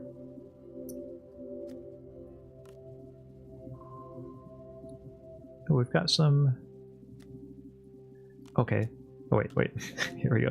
Maybe if I tell him to go to the right, is he going to discover... Is he going to discover the scissors?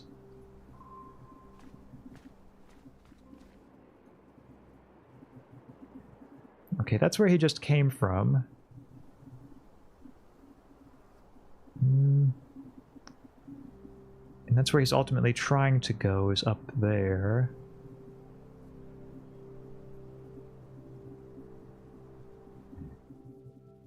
So yeah, I guess I can't tell him to just go to the right. Let's see, what about down? If I give him this idea... Yeah, can he fit in that doorway there? Come on, dude, you got this. Oh, no, okay. Well, it was worth a try. I went to my first Pokemon card show today. Oh, nice, Anna. Sounds like a good time. Did you find some cool cards? I hope you did. Oh, here's one to the left. Okay. So if we tell him to go to the left again, is he going to discover some new cards that way? Or not some new cards, right? So I got Pokemon cards on the brain now. Is he going to discover some scissors? Okay. So he needs scissors like pronto. I got a German Shepherd Husky mix named Bolt, like the movie characters. Oh, nice. German Shepherd Husky mix. That sounds like it must be a very pretty dog. Yeah, Huskies in particular, I've always found them quite beautiful to look at. So there's those things, okay. And that's as far as we can zoom out. Right there. In fact, well, actually, maybe... Tell you what, if we tell him to go to the right...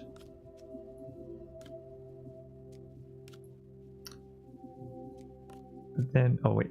Hold on. First, I'll put this right here, and then up here this way. Can he go to the right? Oh, no, because they don't link up perfectly. All right.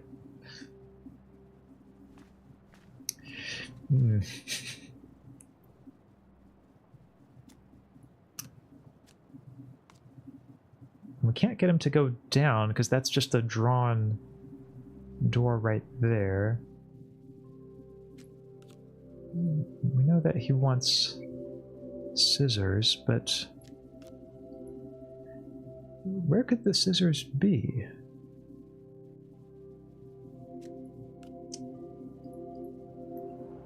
That's the tough part of it. I don't see any scissors in this image. Did you all see any scissors, chat? Like in any of the clicking or scrolling that I've done? I mean, there's some broken glass over there, so I guess he could use that to cut some things, but it doesn't look like the game is going to give me that option.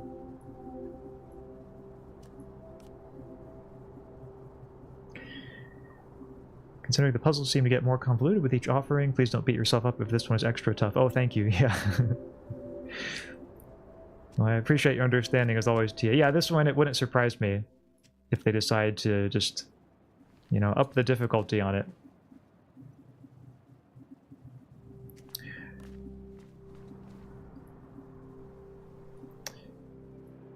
Because, like, I could tell him to go to the right, but, like, that's where he just was.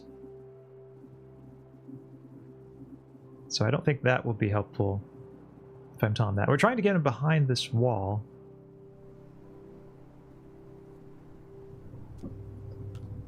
And, yeah, the only direction that we have for getting him past it is we tell him to go down, left, or right. Like, those are the only things that are clickable on this screen.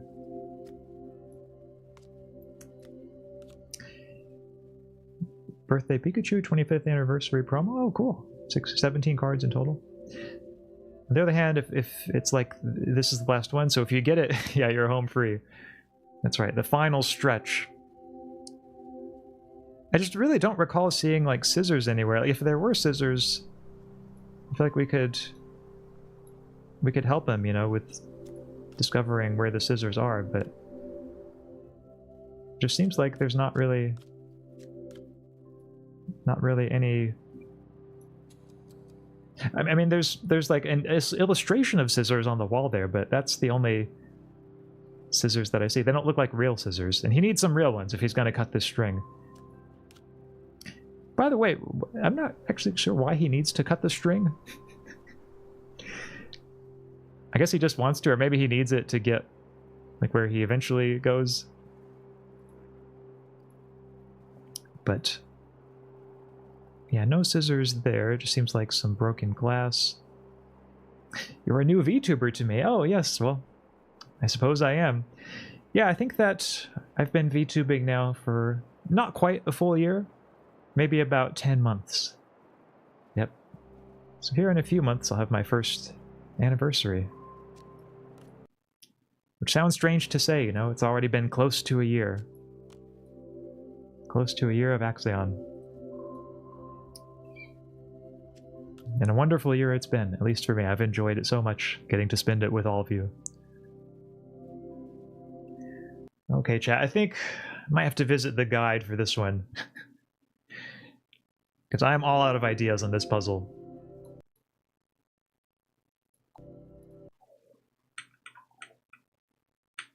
But I know we're super close to the end.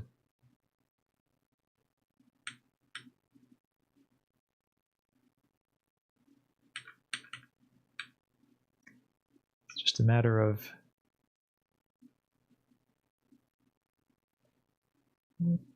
just finding out where those scissors could be. It almost looks like even the guy in the guide is having trouble. Like, I see them going back and forth a little bit. I know you all can't see this, but... Oh, wait, I see. I think it... Okay, interesting. Looks like there's an alignment that I had not considered. Namely, if we put this one right here...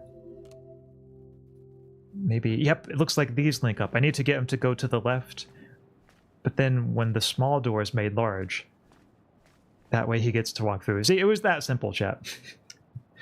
After all that time, it just turned out to be something like that. I guess that's just part of the experience of playing a game like this. So now we get to walk through here. Okay, there he is. Yep. So now he's at the ladder. And he's trying to climb up it. And I think this one... Oh, it looks like he's thinking of something, some kind of drawing there. I was thinking we might be able to make the ladders match up in that way, but it looks like they don't quite match up because they're not the right color. Yep, gotta be the right color. Gotta be red matching with red.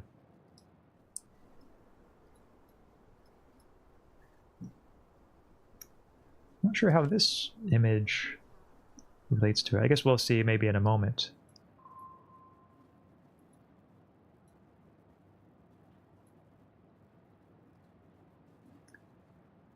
So yeah, I guess the game's not gonna make it obvious for me. It's gonna oh, okay.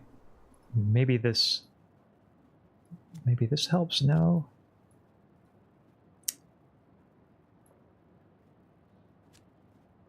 Yeah, still not quite there.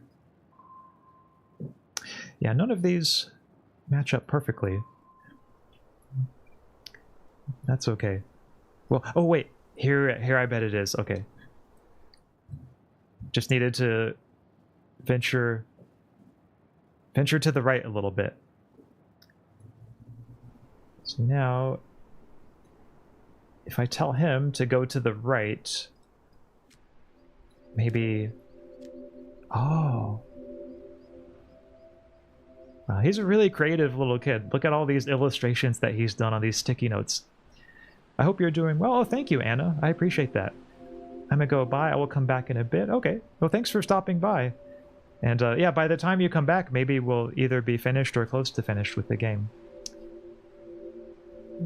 Tracks remind me of the playmat I had as a kid. Oh yeah, they kind of are like playmats. Also, yeah, on your comment, Tia, it's been 10 months. And as you say, Estella, yeah, time does fly. It does. It absolutely does. Why does it not feel like that long? Well, you know what they say. When time flies when you're having fun. And I've had a lot of fun with this, so I'm glad if that's the case for you all as well. Can't believe I know an Axe for 10 months. Yeah. Time just keeps moving on. Nothing any of us can do to stop it. Hello, I'm back. Oh, that was fast, Anna. Wow. Well, welcome back. Okay, good. So this one's pointing to the right. It's pointing left, and we're pointing up. Okay. So I think we're going to need this. The one who's pointing to the right. Okay. Because we need him... Actually, I guess we need him this way. And then go this way, and then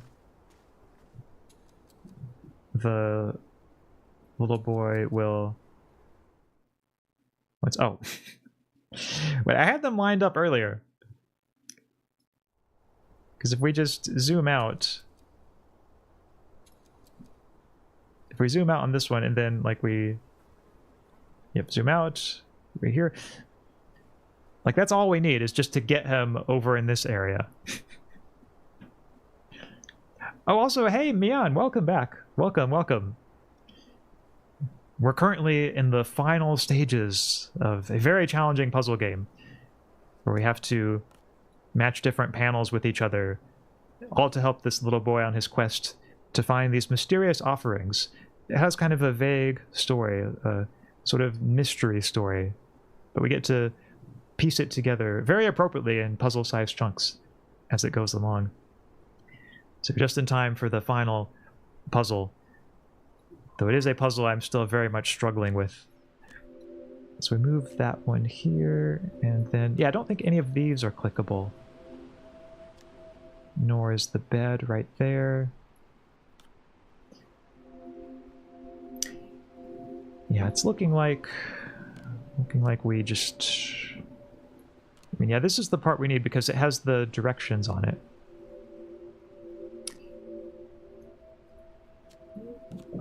I wonder if we tell him to go to the left, does he do anything interesting then? Oh, no. Okay. Yeah, he doesn't like that idea. Maybe if we tell him to go up. You might as well try all the possibilities here. Because this person's pointing up. Let's see, will he start climbing the ladder?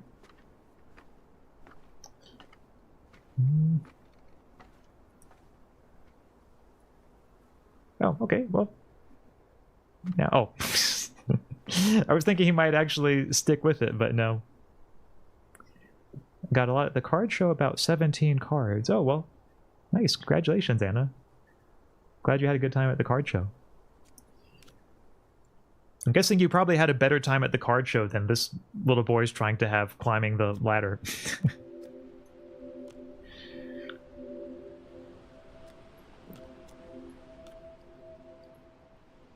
So the thing is, I can like put this part over here, and then if I tell him to go to the right, Like, he can do that, but then I can't I can't scroll it. It's not going to let me scroll over to, like, tell him to stay there until the ladder comes down. Which, oh. Wait, no.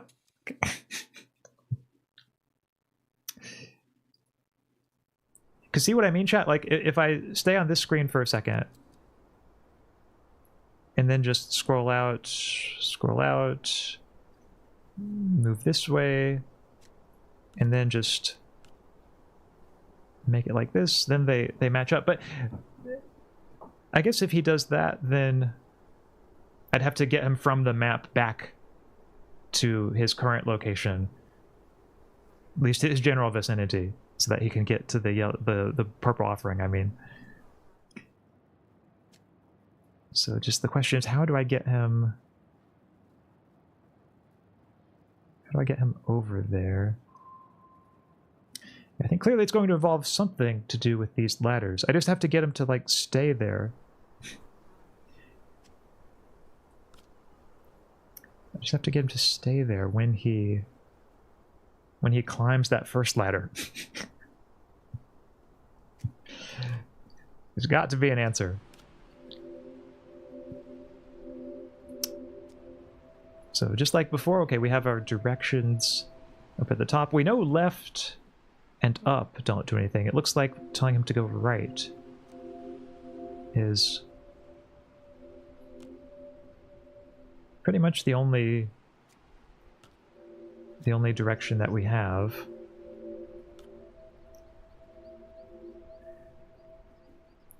I mean, I guess I could try to tell him to go up and then just put the ladder up here, but, like, they don't quite match in the way that they need to.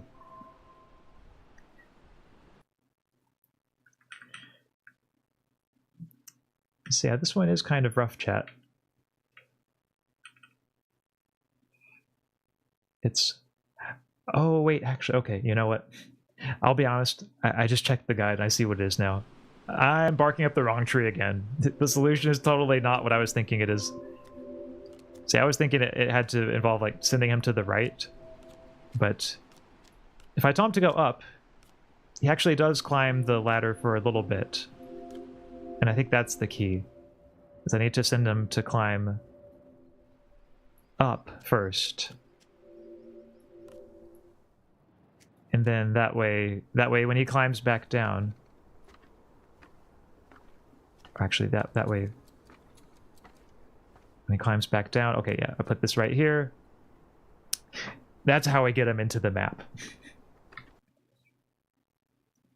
For some reason, that one really threw me for a loop. I was thinking that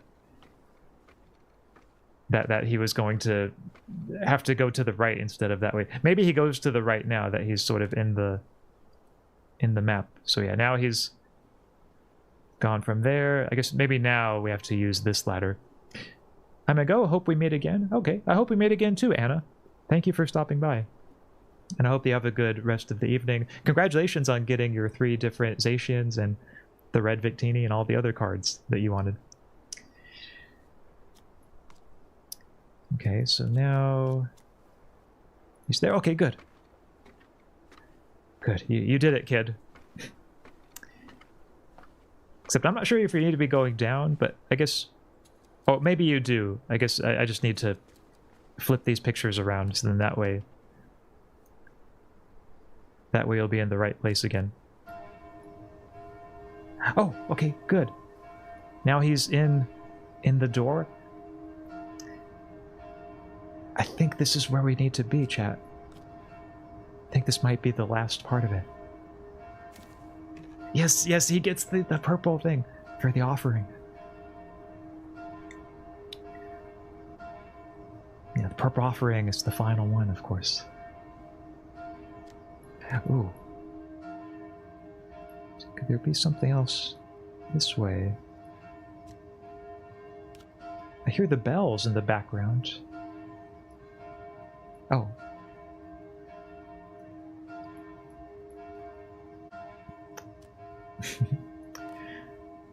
Him climbing vertically on what used to be the trolley track is so trippy. Yeah, it really throws you for a loop. The different climbing modalities in this game. I feel like God is going to show up. That's scary. Yeah, like maybe this is all part of his path on the way to meeting God. Maybe that's one way of interpreting the story. Oh, okay. I just need to connect it that way. For some reason, I was racking my brain thinking like, okay, what do I need to zoom in on? But I don't even need to zoom in on anything. I can just go like this. Yep. See, there's him as a boy and as an old man in the illustration.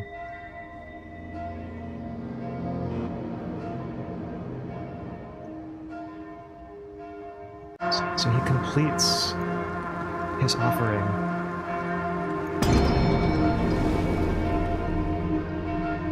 And there it is. Is that God? Is that the being he's been trying to meet all this time?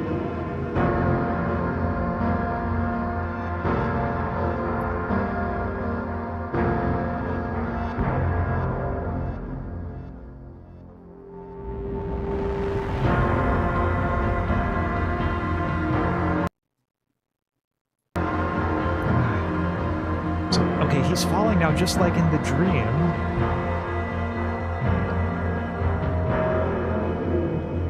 But I guess falling where is the question.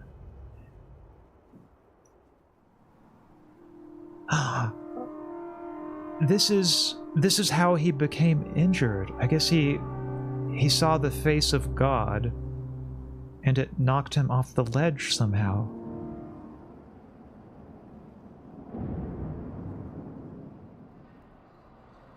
And we can venture up and up and up. And it got rebuilt, so I guess maybe now he's remembering as an old man. He's remembering the offering that he made.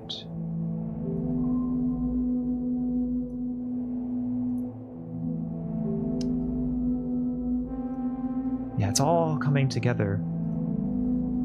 I might be interpreting it completely wrongly, but I think something like that is the correct interpretation. I can zoom in on all of these, but nothing seems to happen. Oh, I see. I need to do it like this.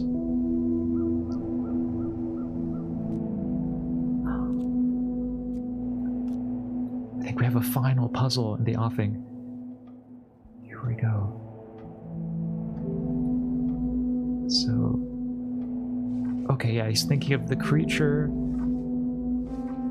Thinking of God, yeah. He's trying to... oh, here's the red one. Wait, maybe this is him. Okay, thinking of the red offering. So now we've completed that. Okay, that's one offering. I think that was the one we started with too, the red one. Yeah, I know, this is so freaky. Kind of an asshole god after went through all that trouble to find those offerings. I know, you'd think the god would be a little nicer to him, and at least, like, catch him on the way down.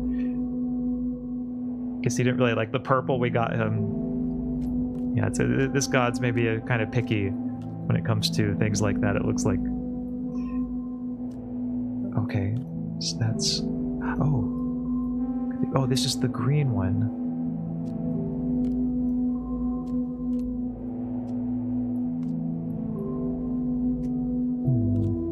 Kind of tough to get it to align perfectly there. You would think it would fit in here. Okay, well, it doesn't even want to accept that for some reason.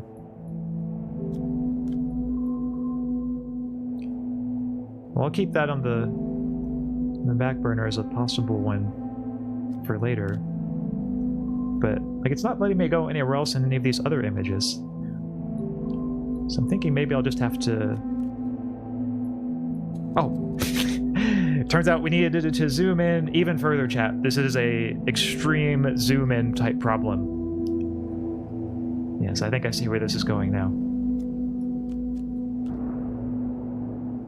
Yep. Here we are.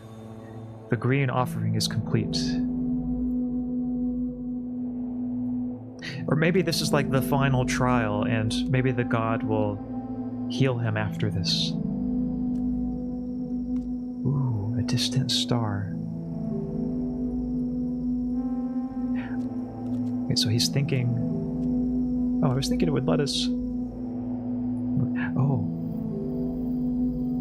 here it is. Is the moth going to follow the star? Yes, yes it is! Okay, perfect. So now, here we get him thinking of that, okay. And that becomes the yellow. I guess we're piecing together his revelations over time. Like maybe all of these are epiphanies that he's had over the course of his life. It looks like this might be a point when he was feeling particularly down about something.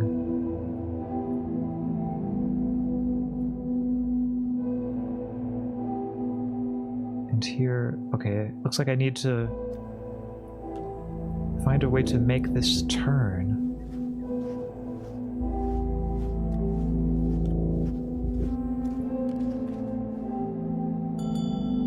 I guess, will he turn the gear as he walks? Okay, good, he does.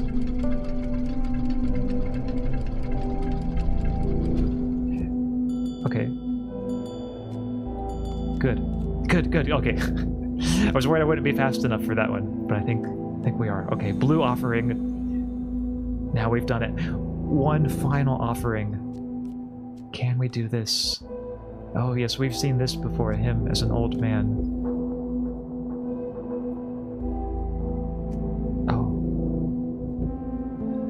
This is for the... Oh, okay, here's the purple one, it looks like. Or at least I thought it was there. Maybe I'm wrong. Okay, I guess it's here instead.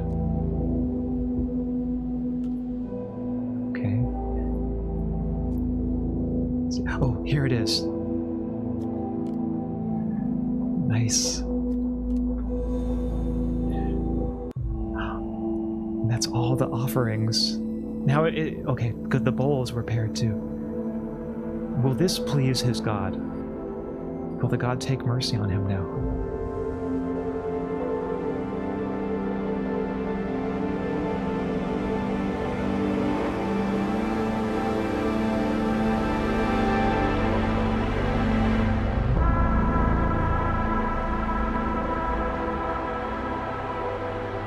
Yeah, there it is.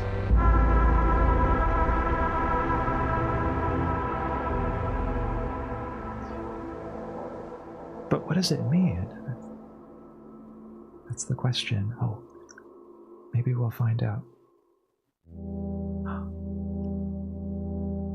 I suppose that's the end.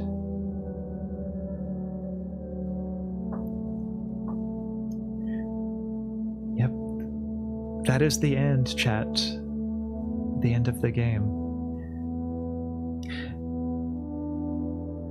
I suppose one thing that might help us out. I wonder what it means. What does the word Gorogoa mean?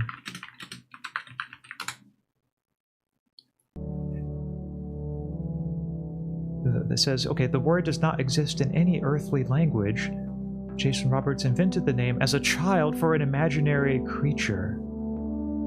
He chose it because he wanted the game to be universally accessible without words. Phonetically, he intended it to sound like an onomatopoeia for deep, rumbling thunder, giving it an ancient, powerful feeling. Okay, that's interesting. I was thinking maybe the word Gorogoa meant God in a certain language, because it kind of does sound like God in a way. But I guess it really just refers to the creature. It was a special word that he made up just for that creature. And then this is the start of the game. As I said before, there's no main menu of this game, so I guess once you finish it, that's right, yeah, it takes you right back to the beginning. The original 2012 demo is now available from the chapter select menu. Okay, so it takes you to chapter select. Wow, that is so cool. I'm gonna go back to just chatting screen a little bit, so that way, yep, feels a little bit easier on the eyes now. Even though I'm not quite in the right place. Hold on, let me move myself a little bit there. So, chat, thank you for experiencing that with me. That was a really cool cool gaming experience. And my brain is a little fried right now, so I'm sure there's a more articulate way I could put that. But I do want to catch up on some of your comments. You said, Tia, maybe the physical offerings were false, and what the Dragon God finds real value in are spiritual or intellectual revelations, and having those is what makes one worthy. Yeah, I like that interpretation a lot, because we see that throughout the game he does seem to be focusing on physical offerings, and yeah, with him falling down and in a way seeming despondent right before that final moment. Maybe that was him realizing, maybe that was the god telling him that physical offerings were not enough. And maybe the final puzzle of the game where we were piecing together the colors of those offerings from the last time, like, think maybe that was him, yeah, having those revelations, those epiphanies that what really matters are, as you say, Tia, spiritual or intellectual revelations. I think that's a very plausible interpretation. Maybe he got God ARS accidentally pressed 5 for broken leg. So I think I might be missing the reference on that one. But yeah, it was sad when he fell. But I like to think the game has a hopeful and happy ending. Like, maybe in the end, he finds true enlightenment, he finds true wisdom, and he views that as sort of the culmination of his life. Like, all the rest of his life has led to that one moment of meeting that mysterious creature, meeting that god, and sort of coming to share in its wisdom. I just love the design. It's so sublime. It is, yeah. This was a special puzzle game, a special experience. Congrats, you did it. Oh, thank you. Well, I had some help along the way, but yes, it does feel good to have that experience. That was so cool. I was thinking it could be a Gorgon, like the snakehead women. Oh, yeah. It does kind of fit phonetically pretty well with that, which I think is fitting, because the game itself, and the way that it portrays that creature, it does seem almost like a creature out of Greek mythology. And some of the illustrations in the boys' room seem to involve chimerical type creatures. So I think that that's a very fitting. Yes, it was a very pretty game. Yeah, very much so. So I'm thinking after that, I don't know what game I'll play next on Stream Chat, but it'll be kind of tough to follow that one up, because I think that one was really... I like games that are thought-provoking in that way, and where they don't just tell you everything about the story, but you kind of have to piece some of it together, and where it leaves a certain openness to interpretation. To be sure, I think games can sometimes maybe take that a little too far, but I don't think this one did. I think the level of openness to interpretation was just right. But yeah, I'm thinking next game I play on stream, it'll be something thought-provoking, hopefully. Whenever I pick games to play, I always try to make them somewhat thought-provoking at least, and something that one can reflect on and discuss later and think about, oh, like, what was the meaning of that? I think those are my favorite games to play on stream. But I think for right now, chat, probably I shall head out, because it has been a relatively long stream. But once again, thank you, all of you, for sticking around and experiencing that with me. That was so much fun. I think having you all here, as always, made a big difference. This is the kind of game where playing it by yourself could perhaps be a bit lonely, but having you all here to commiserate with during the tough puzzle sections, especially, that really helped. And hearing your thoughts on the game's story, how we might interpret the game's story, and your experiences with everything else that you shared. All of that was very valuable. So I don't know what I'll stream. Yeah, next week, probably tomorrow, I'll think of a schedule for next week and try to post it. So stay tuned if you are curious about hearing the schedule posting. TF says 13 Sentinels, Aegis Rim. Yeah, I've heard of that one, and it seems like I know Gigi Murren has been playing that one lately, and apparently it's kind of a different sort of game. Like, it combines different gameplay genres. It's like visual novel / RTS, which I think is kind of cool. So I might have to look into that one next. Maybe I will. But anyway, again, thanks everyone. I hope you all have a nice rest of the evening and a wonderful day tomorrow. And I will see you again sometime very soon. Goodbye.